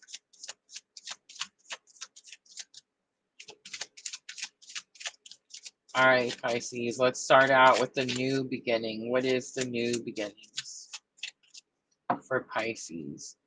So the strength card comes out. It's Leo energy. You could be dealing with a Leo, but I think it's more about inner strength. You're going to have to really dig deep to go through something or to get to something. Maybe you're looking for a new beginning and you're really going to have to dig deep through some inner strength for that new beginning. Maybe you're facing a new beginning that you didn't think you would have to face. And that is where this Leo energy comes in. The love card for your challenge or obstacle, Knight of Wands. Knight of Wands is a reckless card.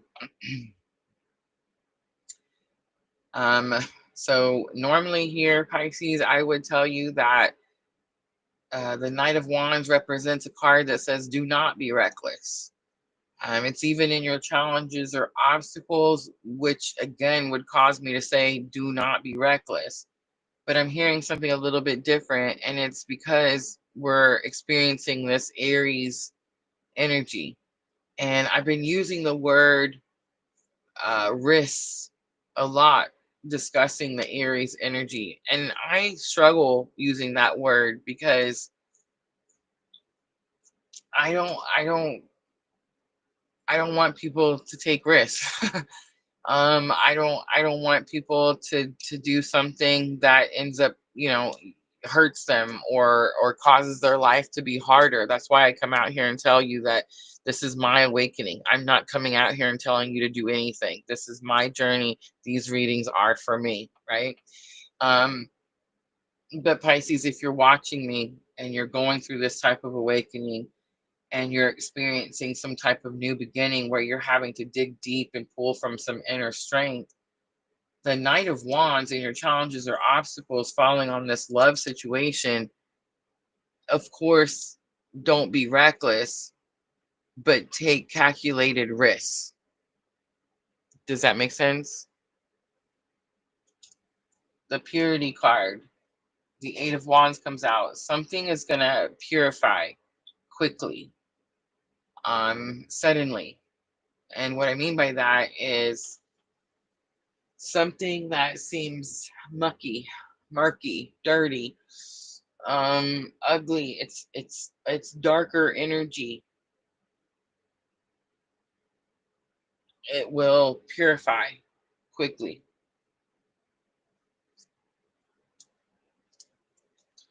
And this is going to be the why. It's because you're highly protected, Pisces, highly protected. You could be dealing with a Leo and you could be dealing with an Aries. And I'm going to assume that it's the Aries that's causing you to be highly protected, Pisces. The Emperor is the most powerful card in tarot, and it does represent Aries. So if I'm talking to Pisces and you're not dealing with an Aries, I would say look on your birth chart, Pisces. Where is Aries for you? Every sign is on your birth chart, and every sign represents a section in your life, a house in your chart. And that's going to be the house that's protected, highly, highly protected.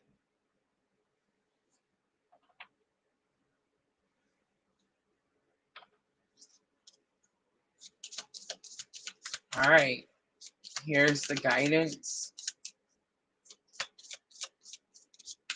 Here's what I got to say, Pisces. Sometimes the protection is from ourselves. Sometimes we're reckless in love situations, and the protection could even be from yourself.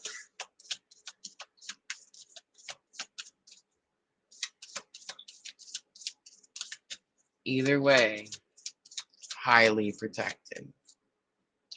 Loneliness comes out. I know that I am never alone. Love comes out, not a coincidence. I commit to the practice of seeing the good in all things. And imagination. That's your energy, Pisces. I embrace and nourish the creative aspects of my mind. All right, let's pull some Moonology to close it out for Pisces. An emotional week for Pisces.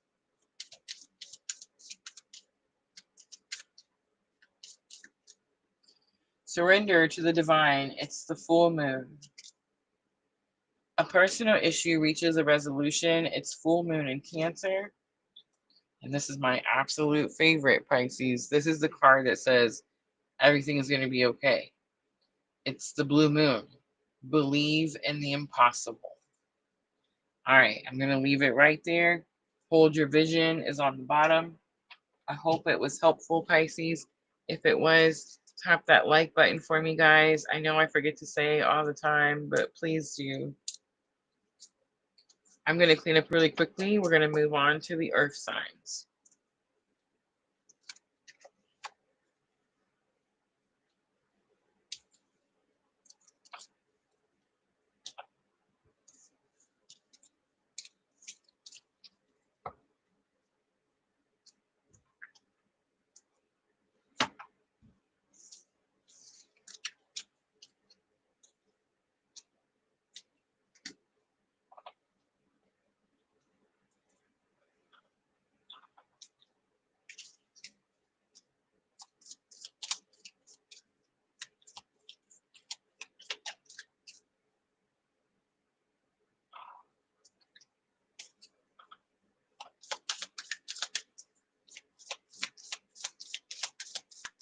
The sun is Leo energy, Jenna.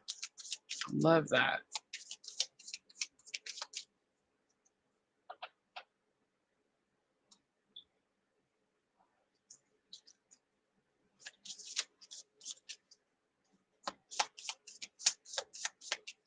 Look at Vanessa. She's like, yay. I know you thought I was going to cut it off. I want to so bad, but I'm not allowed. See, people think it's me running the show.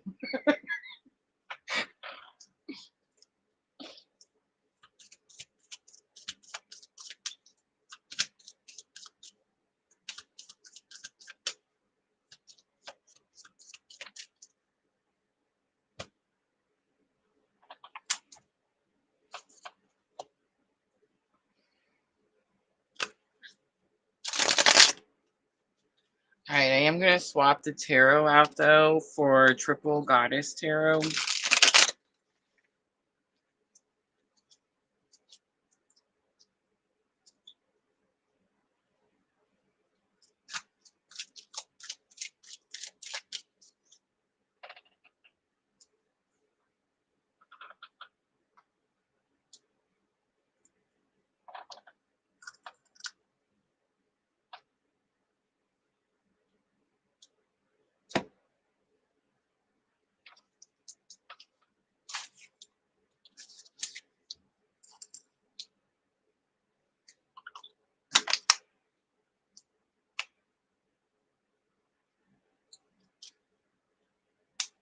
Ooh, Sandra, I just seen your confirmation.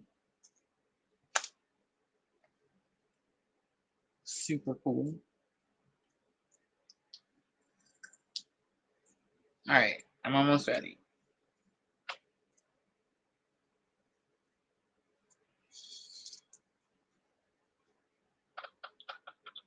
Taurus. I seen the 156.36. But let's do 156.44. And this is going to be from March 30th through April 5th. And I'm starting out with a shamanic healing oracle. I'm pulling your energy of the week. First card to come out is number 7, Reunion of Souls. Truth is on the bottom. I want to point out how, if you guys remember, how similar these cards are to the Aries reading. I am a sun. I'm on the cusp. I'm on the cusp of Aries and Taurus. My sun sign. So I find that pretty interesting that we have two of the same cards that we saw in the Aries reading. All right, Vintage Wisdom Oracle. I'm going to look at challenge or obstacle for Taurus, March 30th through April 5th. Adventure coming out, challenge or obstacle. Transition coming out. So you're going somewhere, moving somewhere, you don't like it. And perceptions coming out. Spirit saying you need to see something from a different perception. Strength is on the bottom.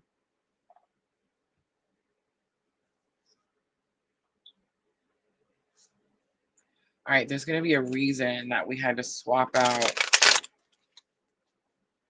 the tarot.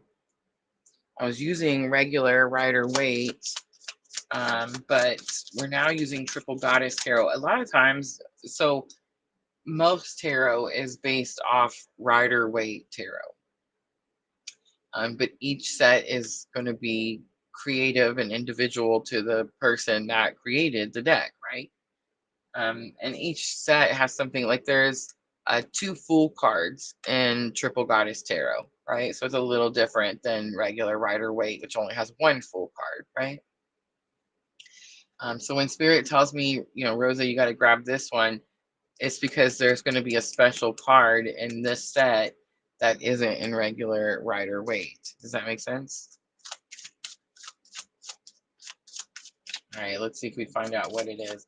Reunion of Souls is your energy of the week, and I feel like it explains itself. Not much explanation is needed there. 3 cards. I'm going to take all of them. So 10 of Wands comes out. 10 of Wands is about heavy burdens on your shoulders. 7 of Wands comes out. 7 of Wands is about deceit or disbelief, not believing someone. I think it's the not believing someone. And Seven of Wands is here. Seven of Wands is about having healthy boundaries and protecting something. I do see the child. That could be one of the reasons. That is one of the differences in the Triple Goddess Tarot that's different in Rider-Waite. In Rider-Waite, Seven of Wands, there is no child behind the man that's protecting himself. So in this particular Triple Goddess Tarot, this could be about protecting someone younger, a child, someone who's dependent on you, Taurus, something like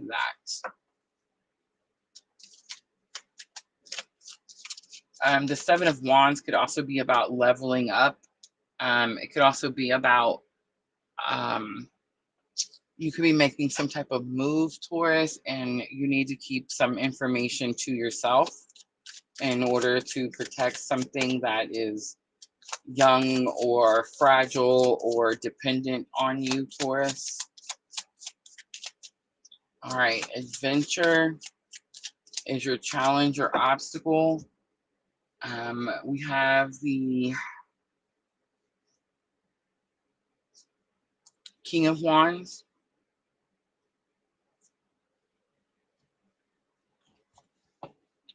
King of Wands is about confidence.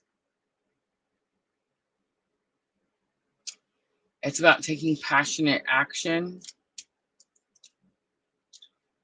The Lovers comes out for transition. This is lesson learned to help you with this challenge or obstacle. It could just be about your roots. Like, man. Like, learn, where you came from, especially if you're on this specific type of spiritual awakening journey. It could be talking about the commitment to your spiritual awakening journey. I know we see the Lovers and we want to say, oh, it's a person.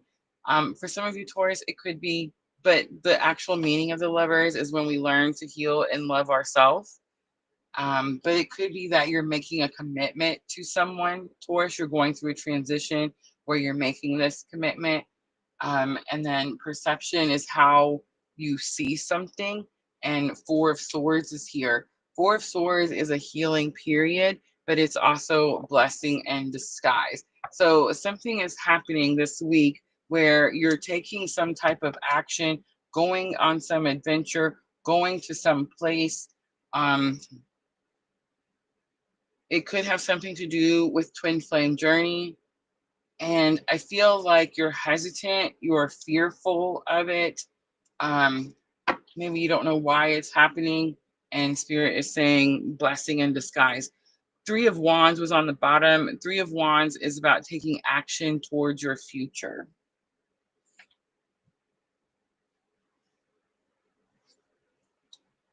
All right, let's pull some guidance for Taurus.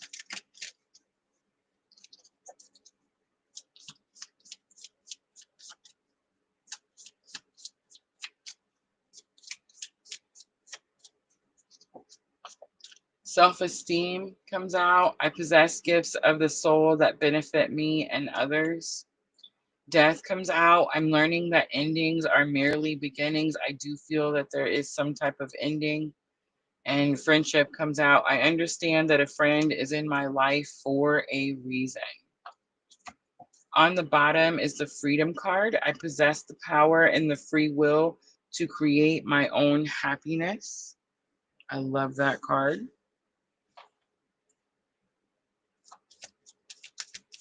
All right, Moonology to close it out for Taurus. Nothing is yet set in stone. It's the mutable moon, and have faith in your dreams. It's the waxing crescent moon. Look at the bigger picture.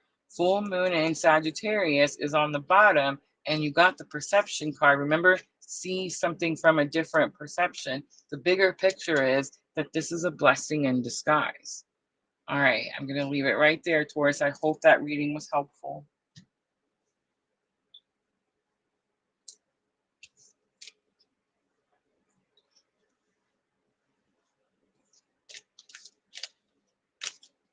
All right, I'm just going to clean up and we're going to move on to Virgo.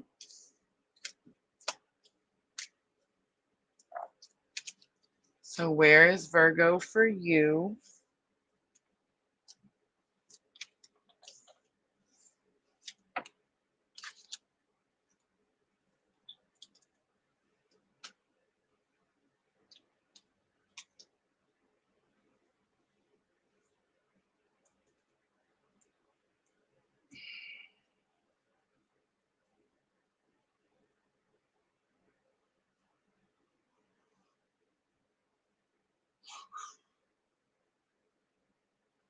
Big yawn. That could mean I'm tired, or that could mean Virgo's about to get a big reading.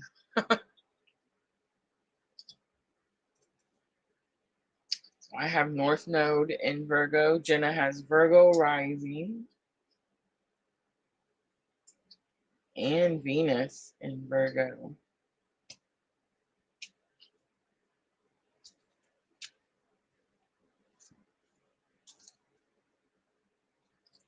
All right, let's timestamp 2:05:35.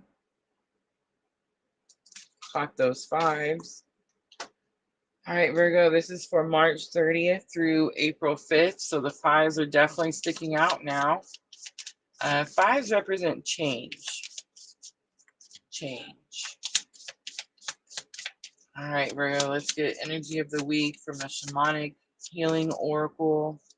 The Truth card comes out. I actually seen that card when I was getting ready to shuffle. Feminine energy is on the bottom. Oh, look, it matches my picture. You guys see it? But the Truth card, I do see the eagle. Earlier, it came out, I want to say, for Aries, and it gave me that energy of the truth will set you free.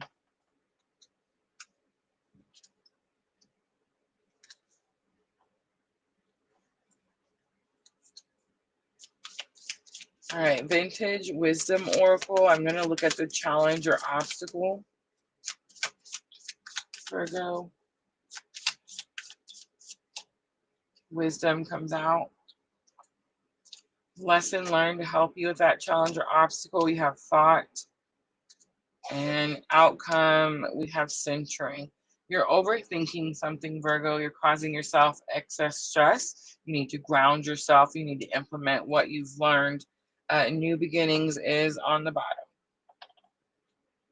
I think you've made a choice about new beginnings, and I think it has you nervous. And Spirit is asking you to stand in your truth by centering yourself. Don't allow your thoughts to run away. Don't allow yourself to overthink, overanalyze, which is what Virgo does, right? For me, this is my North Node. So my North Node in Virgo, am I overthinking what my purpose is? Am I over analyzing where I'm headed, where I'm supposed to be going? Am I putting too much thought in it to the point that it's causing me unneeded stress? Yes, I promise you, absolutely. All right, let's look at that Truth Will Set You Free card. All right, so we have the Strength card coming out. Wow, how interesting. Leo energy. It is about, again, inner strength, but it's interesting because it's not, in this particular deck, it's called the Healer card. It's called the Healer. And you see her hands out and like she's healing this wounded animal. So the truth is, Virgo, that you have some type of healing abilities, or you are a healer of some sort. Wisdom in your challenge or obstacle, I think, is just you overthinking. It's not that you don't have the wisdom, or maybe you need to gain more wisdom or more knowledge to gain more wisdom so that you can stop overthinking. Very possible. But Four of Pentacles comes out. I feel like you already have the wisdom. That's why Spirit's asking you to center yourself, to ground yourself, to implement what you've learned, to find balance by implementing what you've learned. Because Four of Pentacles says you're holding on to something too tightly and you need to release it. You need to let it go. So in other words, you have the wisdom. It's in your challenges or obstacle right now because you're holding on to something else too tightly. You're holding on to something that's causing you restriction. And most likely it's this thought energy in your lesson learned to help you with the challenge or obstacle position. So the thought card is like, it immediately gave me that over analyzing Virgo energy, right? The Fool card, let it go. Take the leap of faith, right? And I did point out earlier that there's two Fool cards in Triple Goddess Tarot. Earlier we were using Rider Waite, and then I was guided to get the Triple Goddess Tarot. So there's two Fool cards in this deck. One of them, she's wearing like this t-shirt, this tunic like shirt, long shirt. It looks like she's barefoot. She has no bag. She's just going for it, right? She's just like, I have all the faith in the world, and I'm just taking this leap of faith. And this Fool card, she's fully dressed. She has her boots on, She has 2 bags. She's got a jacket. She's more than prepared, right? So you're overthinking something. You're more than ready to be or do whatever it is that you're at or doing now, right? All right. And the centering card, which is just like find balance by grounding yourself, by implementing what you know. 10 of Cups comes out. 10 of Cups is emotional contentment, happy home, happy family. On the bottom, we have King of Swords. King of Swords in Triple Goddess Tarot is a mentor. This is actually where we added coach. All right, so when you look up the meaning to King of Swords, you'll see that it says that King of Swords is a mentor. How do we say it? Mentor, a therapist, a counselor. It's these types of energies, right? Um, we added coach. Actually, it was King of Cups we did this, but we added coach because of the King of Swords, because King of Swords will keep their emotions or feelings in check. They don't allow themselves to get too close to something, so that they can uh, coach someone, so they can teach someone, so they can bring out the best or the most in someone without being too close to the situation that it becomes personal. Does that make sense? All right, let's pull some guidance for Virgo.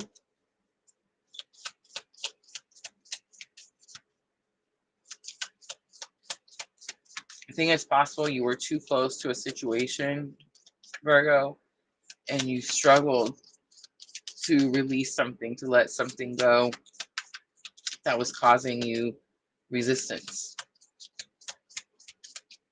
And it's like the moment you're able to release it and take that leap of faith, emotional contentment, happy home, happy family.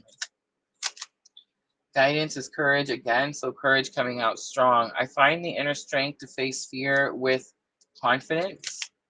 Fear, big confirmation. I realize that I'm testing my resolve to live in the energy of love. And last one, adversity. I accept that challenges are the best way to learn. Balance is on the bottom, biggest confirmation.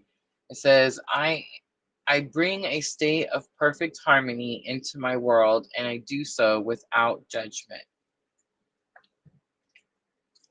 All right, Moonology to close it out for Virgo.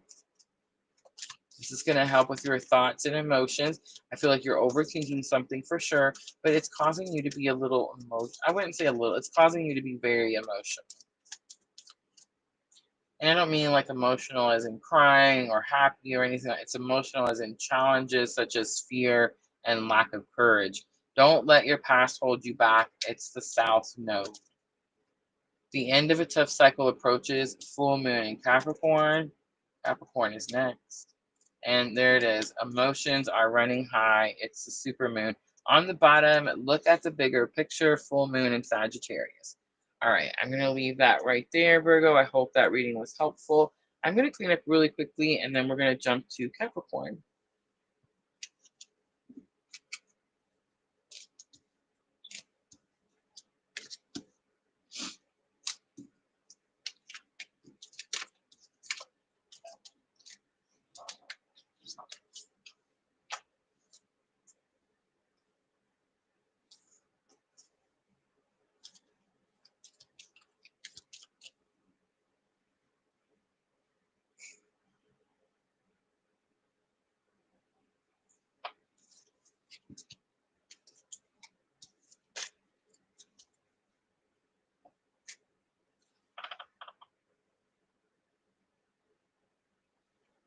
Spread love, not hate.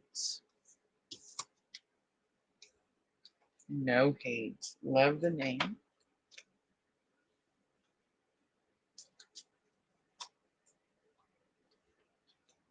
I do see the question, and unfortunately, we do free readings on Sunday nights. This is all 12 signs. We're on Capricorn, and then we're gonna do the air signs: Gemini, Libra, Aquarius. So you're gonna be drawn here for a reason. So I would ask, what sign? I mean, I guess sun sign, because that's what most people know. What sun sign was he?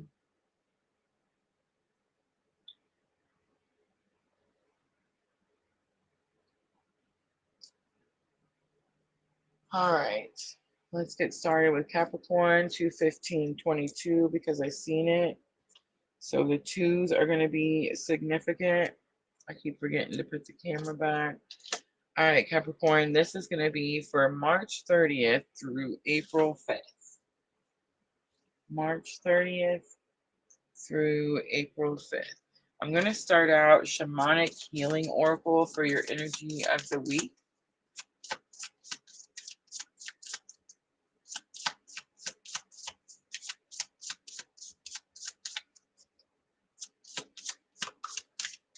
I dropped it. Grounding comes out. It's number 36. Unlimited Possibilities is on the bottom. It's 19. The grounding card shows all the elements, all the seasons. My screen just shut off. Okay, so grounding talks about, yes, it's about going out and being with nature. And yes, it's about touching the trees and taking your shoes off and walking barefoot in the grass, all of those things. But grounding is also, this is the newest lesson that I've gotten just in the last couple of weeks, is also when we implement or integrate what Spirit has taught us in the spiritual world, right? Down, when we bring it down here into the 3D, into our physical world, and we integrate the lessons, implement it into our physical lives. So, Capricorn, there could be something that you've learned through your spiritual awakening that Spirit's asking you to start doing every day, day to day. And that could bring you unlimited possibilities.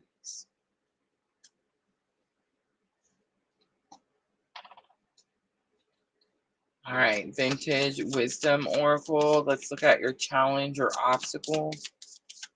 Capricorn, you may face March 30th through April 5th.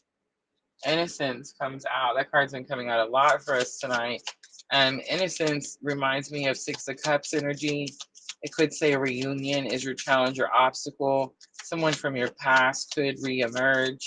Could have something to do with children. Let's look at lesson learned to help you with the challenge or obstacle. We have listening. I don't think that listening is, well, listening is what's going to help you with the challenge or obstacle, but I think it's more that you want to say something, and Spirit's asking you to listen instead.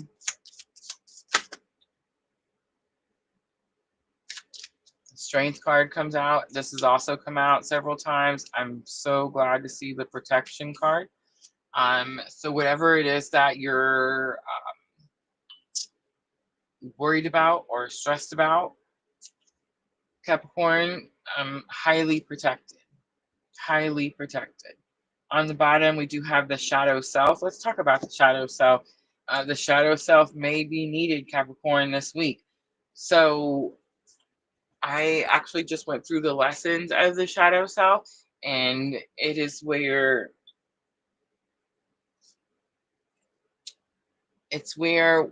we first learn about what our shadow self is.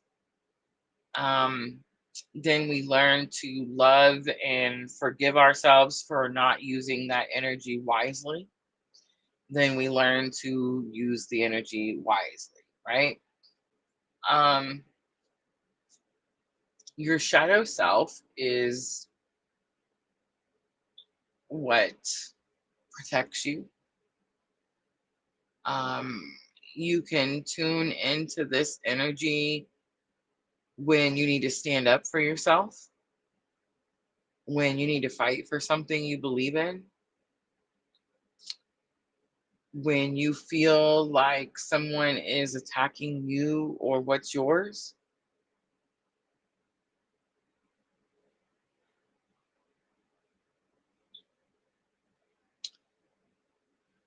Capricorn, this week, it's going to be something about standing up for yourself.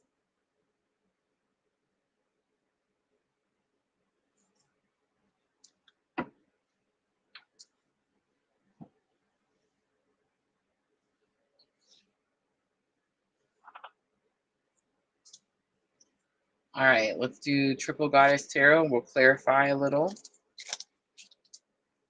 And let's see who you're having to stand up to or against or even for. Who are you standing up for?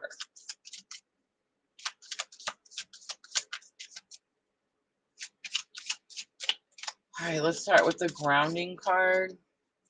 We have the Seven of Swords coming out. Seven of Swords, again, distrust, disbelief, but also could be leveling up quietly, keeping something to yourself. Four of Swords is coming out. Four of Swords is blessing in disguise. It could have something to do with meditation, connecting with your inner self, higher self, connecting with your shadow self, right? Because we've seen that card. All right, Innocence. We have the Knight of Pentacles coming out. Whatever this energy here is, and again, it reminds me of Six of Cups, so it gives me a little bit of reunion energy. Nine of Pentacles is coming out. This is a long time coming. This is slow moving energy. This is something that was always going to arrive eventually type of situation. The listening card, Ace of Cups. There's an overflow of emotion. I feel like you have an overflow of emotion and you want to say something, and your challenge or obstacle, this thing that was always coming or took a long time to get here or whatever it is, you're gonna have to control the emotions.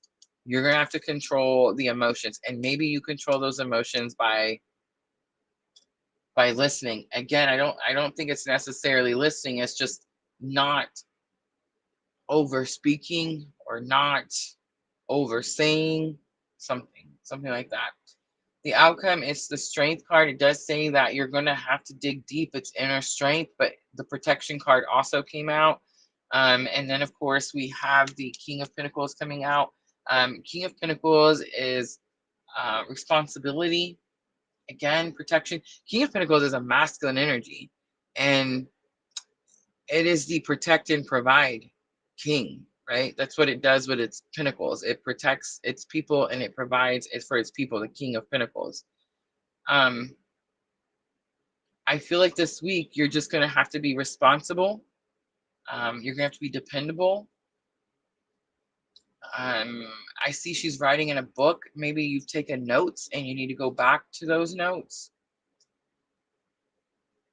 Seven of Cups is on the bottom. Seven of Cups does talk about choices. I feel like you're going to have some difficult choices this week, Capricorn. But the message I'm hearing, okay, so in the cups, there's different options. Some is the poison, some is like the rose flower, right? Some's gold. So it's like you got to make better choices. You got to make better choices.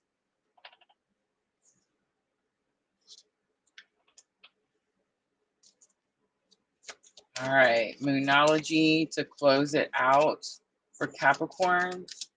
No, almost forgot the guidance. Oh my goodness.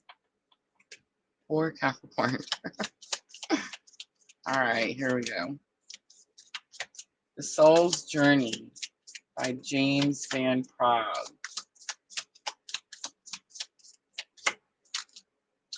Forgiveness is here. I acknowledge that harboring resentment blocks the flow of love. Loneliness is here. I know that I am never alone. I feel like we just saw that one not too long ago. The Worry card is here. Don't over worry, Capricorn. I'm learning that worry doesn't change an outcome. Trust is on the bottom. I accept that my inner voice will always guide me correctly. All right, now Moonology to close it out for Capricorn. Again, this is going to help you with your thoughts and emotions. I do feel like we're overthinking. Work through your fears. It's new moon in Scorpio, a time for healing. It's the Bosmic moon. And last one, step out of your comfort zone. It's the North node. All right, Capricorn, I'm going to leave that right there. I hope that was helpful. That's going to be the earth signs. I'm going to clean up really quickly, and we're going to move on to those air signs.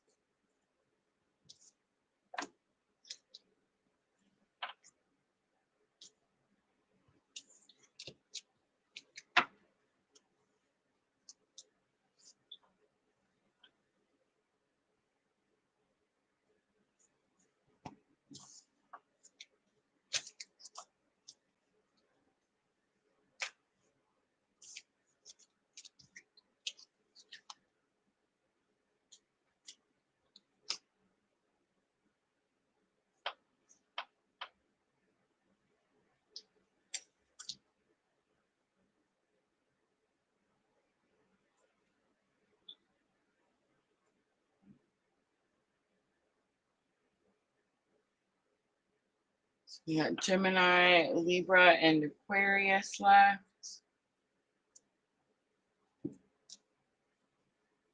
Everybody still with me? You know, people have told me that apparently they like the sound of my voice.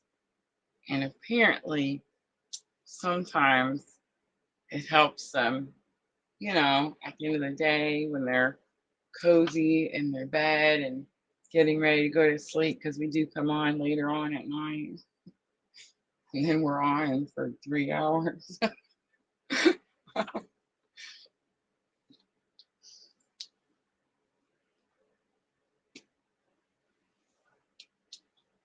But some people tell me that apparently the sound of my voice helps them fall asleep sometimes. Some people might get upset about that, but YouTube pays us based on view duration. It's a win-win. No, right? All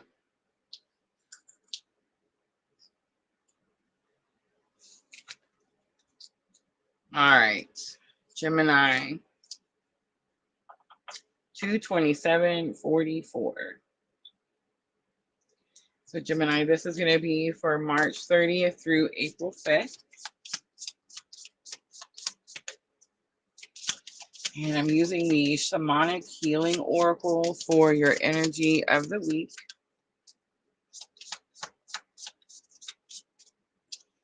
First card out is number 29, Changes. We have 33, Integration on the bottom. 33 is my favorite number. So when it comes out in any Oracle set, favorite card, right? Integration is when you start to implement what you've learned in your spiritual awakening into your everyday life. So there could be some changes in that aspect.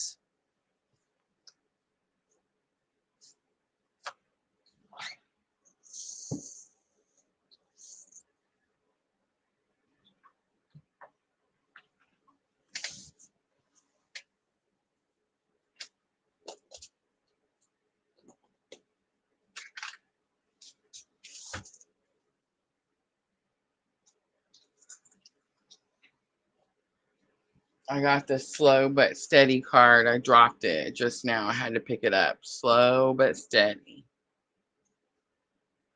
So Spirit's like, don't rush, Rosa.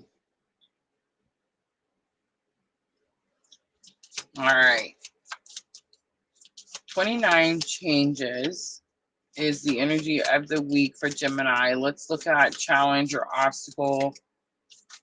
Vintage Wisdom Oracle. 2 cards coming out, Gratitude and Beauty. So the beauty card is always about seeing the beauty of a situation. Gratitude could say that you're struggling to have gratitude. Maybe you're going through something that's challenging, some change that's challenging, Gemini, and you're like, man, I'm struggling to find gratitude, to see the beauty in this challenging situation, right? Or this challenging change. that I'm experiencing. All right, let's look at lesson learned. Again, 2 cards, Gemini. We might just get 2, right? Because it's Gemini, 2 for all of them. Awakening and choice comes out. That's lesson learned. So it's like, I feel like Cancer was the one that had a choice in awakening together. How interesting, right? Um, and each time for each element, like I have to put them all back together. You know what I mean? Like we keep them separate until we reshuffle and put them all back together. So it's interesting that they're coming out, together again. But Gemini, going through some change, struggling to see the beauty of the situation, or have gratitude because of the change being challenging. And lesson learned is going to be Spirit saying it's a little bit of a smart aleck. Ready? Um, you made a choice. So when we have our awakening and we're in dark night of the soul, we have a choice. Like Spirit gives us the option. We do have free will. And when we're in dark night of the soul, I always try to explain this like pretend there's a line, right? Like there's a line, and on this side of the line is the light, and on this side of the line is the darkness, right? And the goal is to be here in the middle. And when we're in dark night of the soul, we're over here in the darkness, okay? And the more we go into dark night of the soul without doing the work of healing, which is all the different practices that we do to heal ourselves, right? Then the more we go into the darkness. The more work we do to heal ourselves, it pulls us out of that darkness and brings us back into the light, right? When we're in dark night of the soul, we're usually on our knees in tears. We're usually begging to all the gods at this point, right? To save us, to take us from our pain and our misery and whatever trauma we've experienced and whatever heartache we've went through and endured and whatever pain we're currently suffering, right? That's dark night of the soul. And we usually beg, God or our God, whatever, source, to get us out of this situation. And we say things like, I'll do anything. I will do anything. I will read tarot 3 days a week for the rest of my life. I will do anything, right? And then when we say that, we make the choice. We're telling God, I'm going to be in your army. You save me. I'm going to go tell people about you. I'm going to tell people how you saved me, and I'm going to help other people be saved, right? Like that's the goal. That's what we're doing out here, right? So when you're going through this challenging change, that you're struggling to see the beauty of the situation and you're struggling to have gratitude because it's hard, um, remember that Spirit said you made this choice. I know, right? But no, seriously, remember when you were in your dark night of the soul and Spirit pulled you out and the promises that you made, because most likely you're having to fulfill those promises in this place of change that's uncomfortable for you, that you're struggling to see the beauty in or have gratitude for.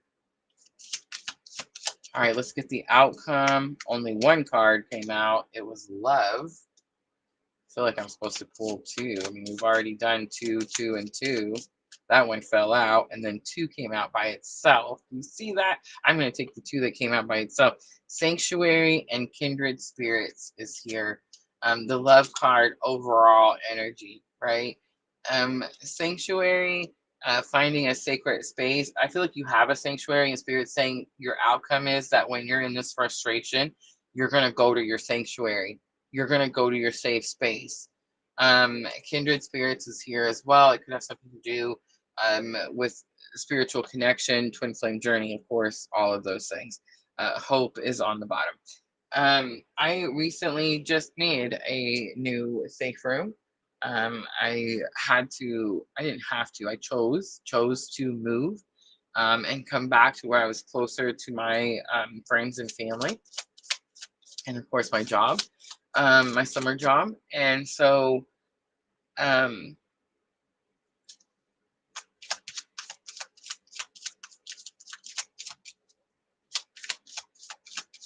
I forgot where I was going with that. I don't know. It was hard. It's a hard change.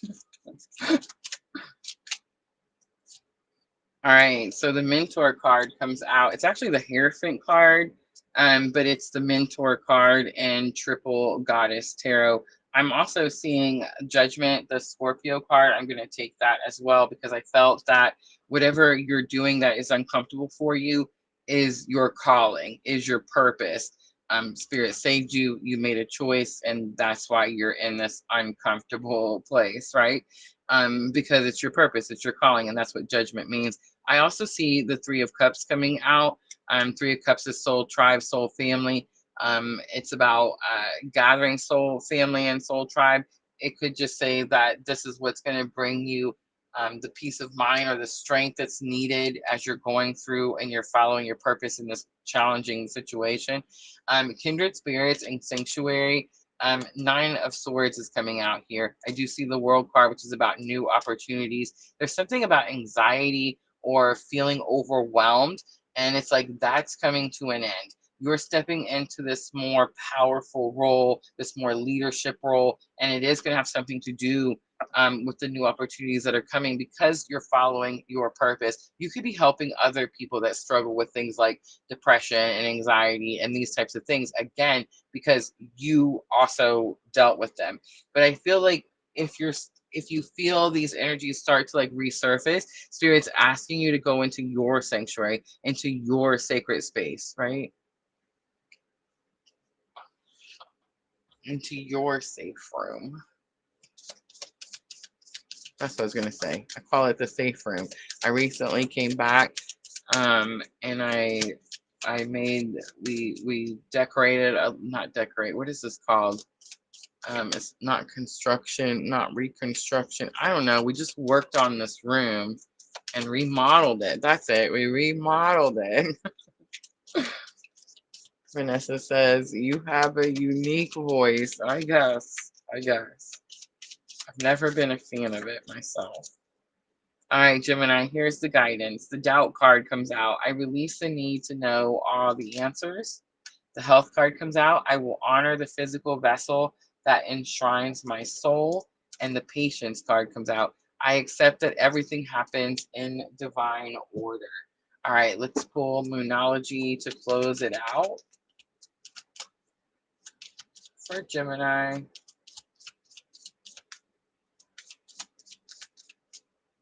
Communication is key. It's new moon in Gemini. You are good enough. It's going to be full moon in Virgo. And what do you need to release? It's going to be the waning moon. On the bottom, a personal issue reaches a resolution. It's full moon in Cancer. All right, I'm going to leave that right there, Gemini. I hope that was helpful. I'm going to clean up really quickly. Guys, we have Libra and Aquarius left, and then I've made it. I've made it through all 12 signs.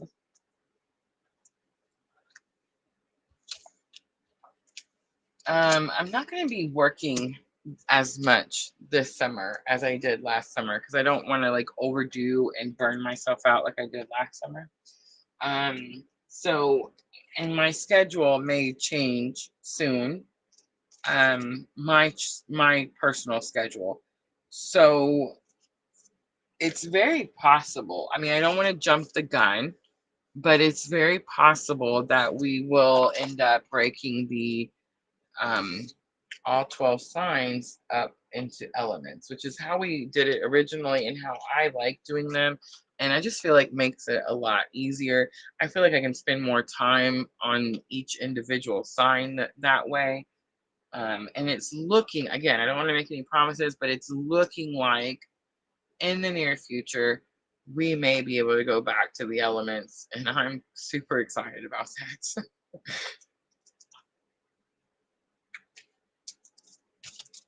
All right, Libra is next.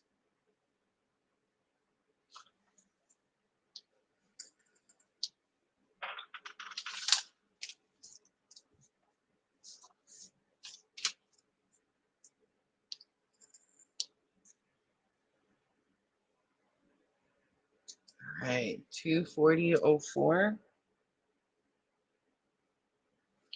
All right, Libra, this is for March 30th through April 5th. And I'm starting out with the Shamanic Healing Oracle, pulling out your energy of the week, March 30th through April 5th. Two cards again, feminine energy and healing energy. Feminine energy and healing energy. It's all good again on the bottom.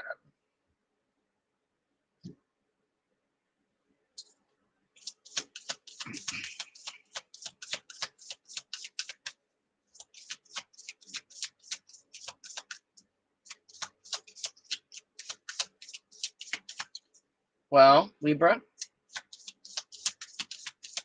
I feel like it's pretty self-explanatory.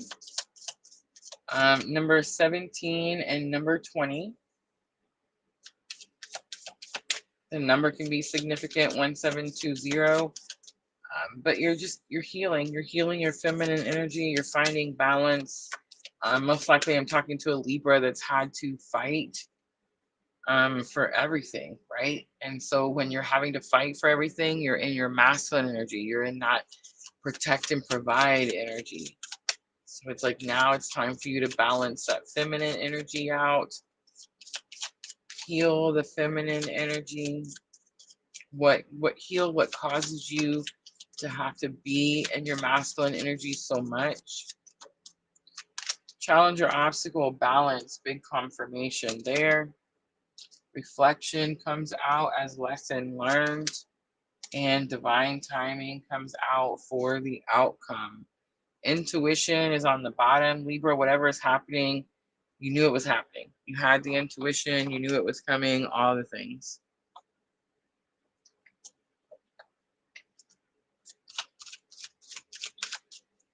All right, let's pull some Triple Goddess Tarot for Libra, and let's find out if we can get a little bit more information.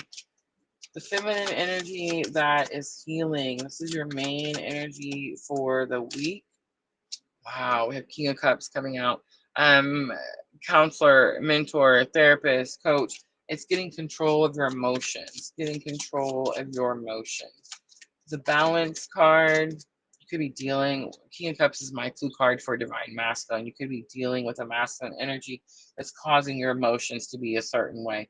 Eight of Pentacles comes out for the balance. So it's like focus, dedication.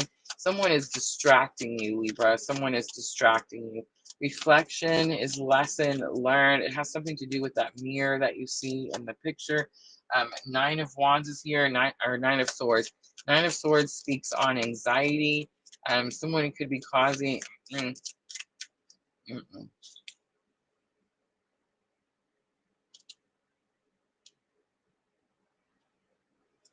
think it's possible that someone is causing the distraction with the overflow of emotion. But you're giving something power. You're giving something, you're allowing your energy to flow somewhere that's causing you anxiety. And this is lesson learned. So it's like you've learned this from this person already. You've done this before. Let's look at divine timing. I have the Star card coming out.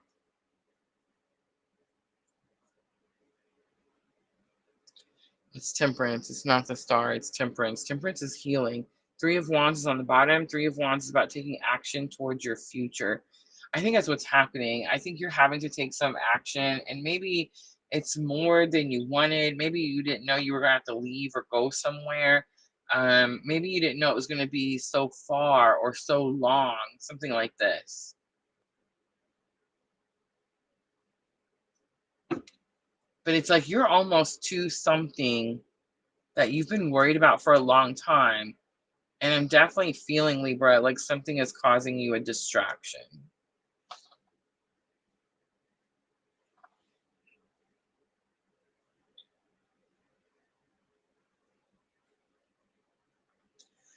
I'm getting spanking. So Libra is my fourth house.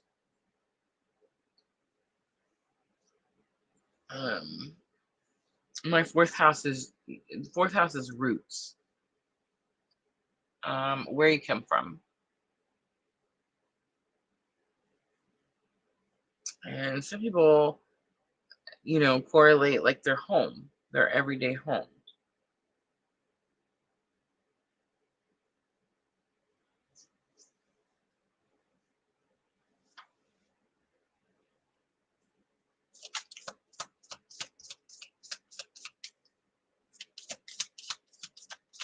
So if you're feeling anxious, Libra, over emotional about something, it's because you've lost your focus.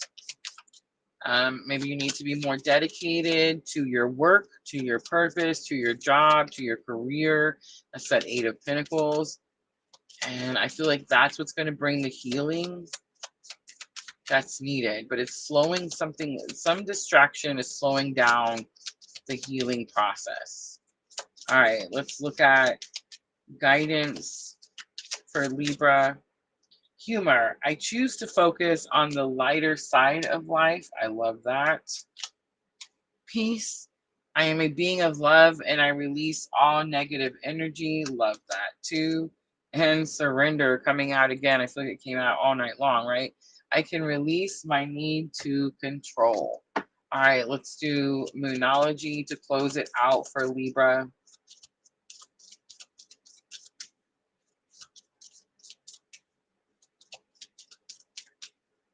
I don't know. I'm picking up this energy of don't be too hard on yourself. Be softer with yourself. Allow yourself more time, or understand something as a slow process. Prosperity lies ahead. It's new moon in Taurus. Your hard work is paying off. It's new moon in Capricorn. And a win-win outcome is forecast. This is it. Full moon in Libra. All right, I'm going to leave that right there. I hope that was helpful. We're going to clean up one last time, guys, and we have Aquarius last. Last reading of the night. We made it. Yay.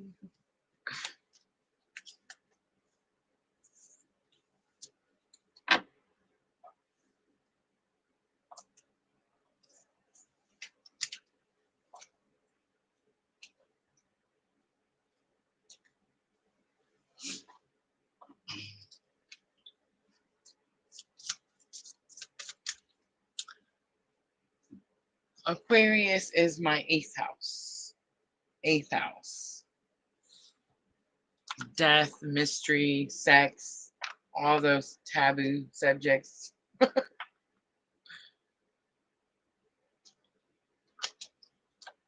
Where is Aquarius for you? Let me know. Let me know in the comments if you know.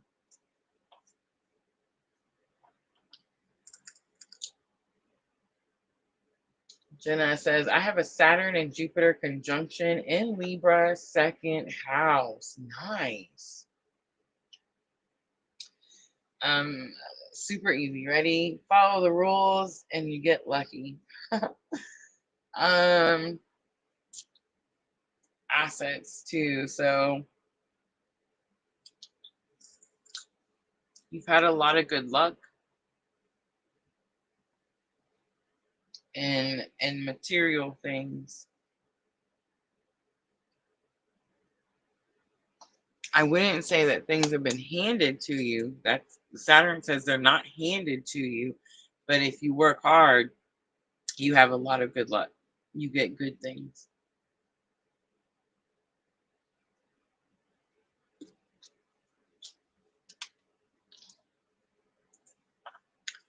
All right, Aquarius, here we go.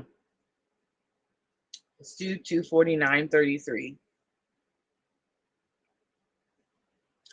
And Aquarius, this is for March 30th through April 5th. Last week of March, first week of April, it is after the Aries solar eclipse, which comes in on the 29th.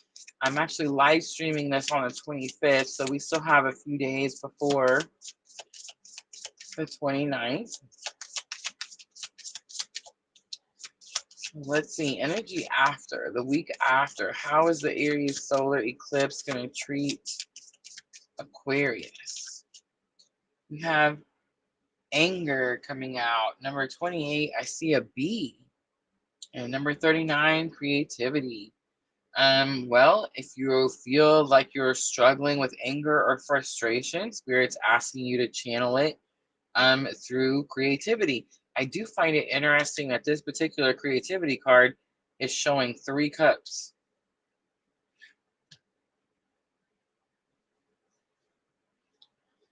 All right, Aquarius. Vintage Wisdom Oracle, and let's look at challenge or obstacle. Flies out right away. Power. You could be giving something your power. You could be feeling like someone's trying to take your power from you. Lesson learned, we have expression. It's interesting to me that her entire face is covered, but her eyes. All right, let's look at the outcome for Aquarius. Faith. Have faith, Aquarius. Nature is on the bottom. I'm surprised that I'm getting it this easily, this far into the night. Usually by the time I feel like we get to the air signs, I'm tired. And I'm not saying I'm not tired, but I'm getting it pretty quickly. I feel like you're angry because um, someone could definitely be trying to take your power. You could be giving your power to something that's causing you to be angry. Spirit's asking you to channel that anger into creative energies. That could have something to do with the expression card that's in your lesson learned that could help you with your challenge or obstacle. The expression card stuck out to me because her whole face is covered by her eyes. I feel like you're hiding something, Aquarius. You're not telling people how you really feel about something. That's why the anger is boiling underneath. And it's like you just need to express yourself. You need to tell people what it is that you need to tell people. I don't know. But whatever it is, it's going to give you your power back, right? There's something you have that is you're fearful of. That's why you're not saying anything. And Spirit's asking you to have faith in the situation so that you can remove that fear and then you can express yourself how it's needed.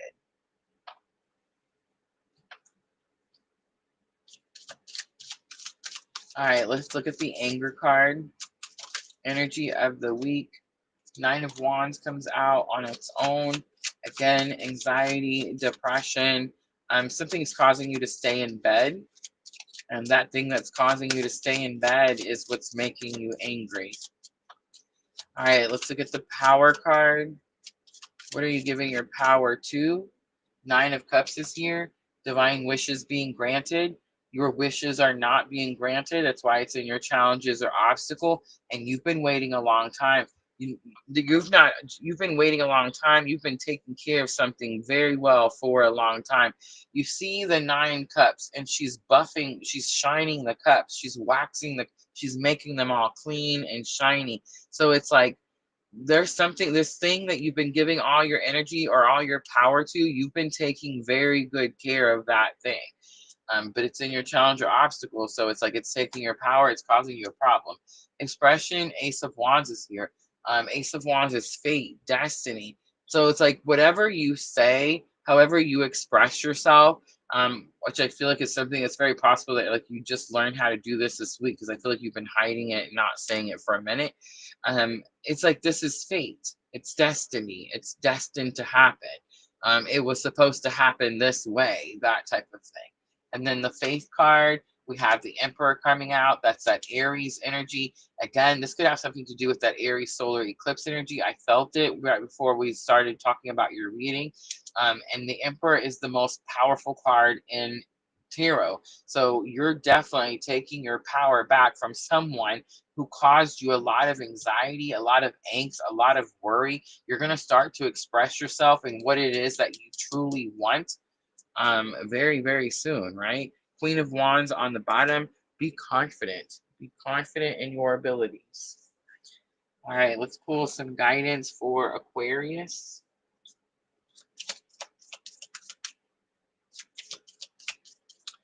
Thank you, everyone who stuck it out with me all night long. That's pretty cool. I feel like we've been here forever. It was a pretty lengthy live, but hopefully the readings pulled at your heartstrings. Hopefully they gave you a little guidance if you come across any of these challenges. If they did, guys, make sure to tap that like button for me. All right, here's the guidance. Denial. I acknowledge my feat, but I replace it with the insight of awareness. Blame. I accept responsibility for my well being. And indecision. I use my intuition in all aspects of life. Balance is on the bottom. We just saw this for Libra. I bring a state of perfect harmony into the world, and I do so without judgment. And let's do Moonology to close it out for Aquarius. We have the blue moon, my favorite. Believe in the impossible. Take time to breathe out. It's the dismenting moon. And hold your vision. It's the fixed moon. All right, Aquarius, I'm going to leave it right there. I hope that reading was helpful, guys. That's it. That's going to be all 12 signs for the week of March 30th through April 5th, the week after the solar eclipse. Guys, I'm excited for the solar eclipse. I know you're hearing a lot of astrologers talk differently about this energy, but I feel like if we focus on the positive, which is about the new beginnings that's coming our way, and this burst of energy that's coming our way, which I feel we all need, right? If we focus on that, I feel like that's what's going to grow the most. That's where we're going to get the most positive or helpful energy, right? All right, guys, I'll be back Thursday night at 8 p.m. Central Time, and we're going to look at Twin Flames collective reading for the month of April. We're going to talk a little bit about the April astrology, not too much because we did that, talked on all the transits on Sunday night. If you guys missed that, you can go find that over under the live tab on my YouTube channel. But I'm going to touch on some of the transits that are happening because some of them are pretty big during the month of April, and they're going to impact those of us that are on this specific type of spiritual awakening journey. I feel strongly. So I'm going to touch on those, and then, of course, I'll read for the collective. That's going to be Thursday night at 8 p.m. Thank you, everyone who came in, hung out with me the entire time, gave me all the beautiful view duration over on YouTube. I appreciate you guys so very, very much. Facebook and Twitch, thank you for hanging out and coming along. Hopefully, we will get back on TikTok very soon. I do have a plan for that, and I hope to get that going again, very, very quickly. All right, everyone. I will see everyone Thursday night. I love y'all. I'm always, always sending all of you abundant love and light on your journey. Have a good night, everyone.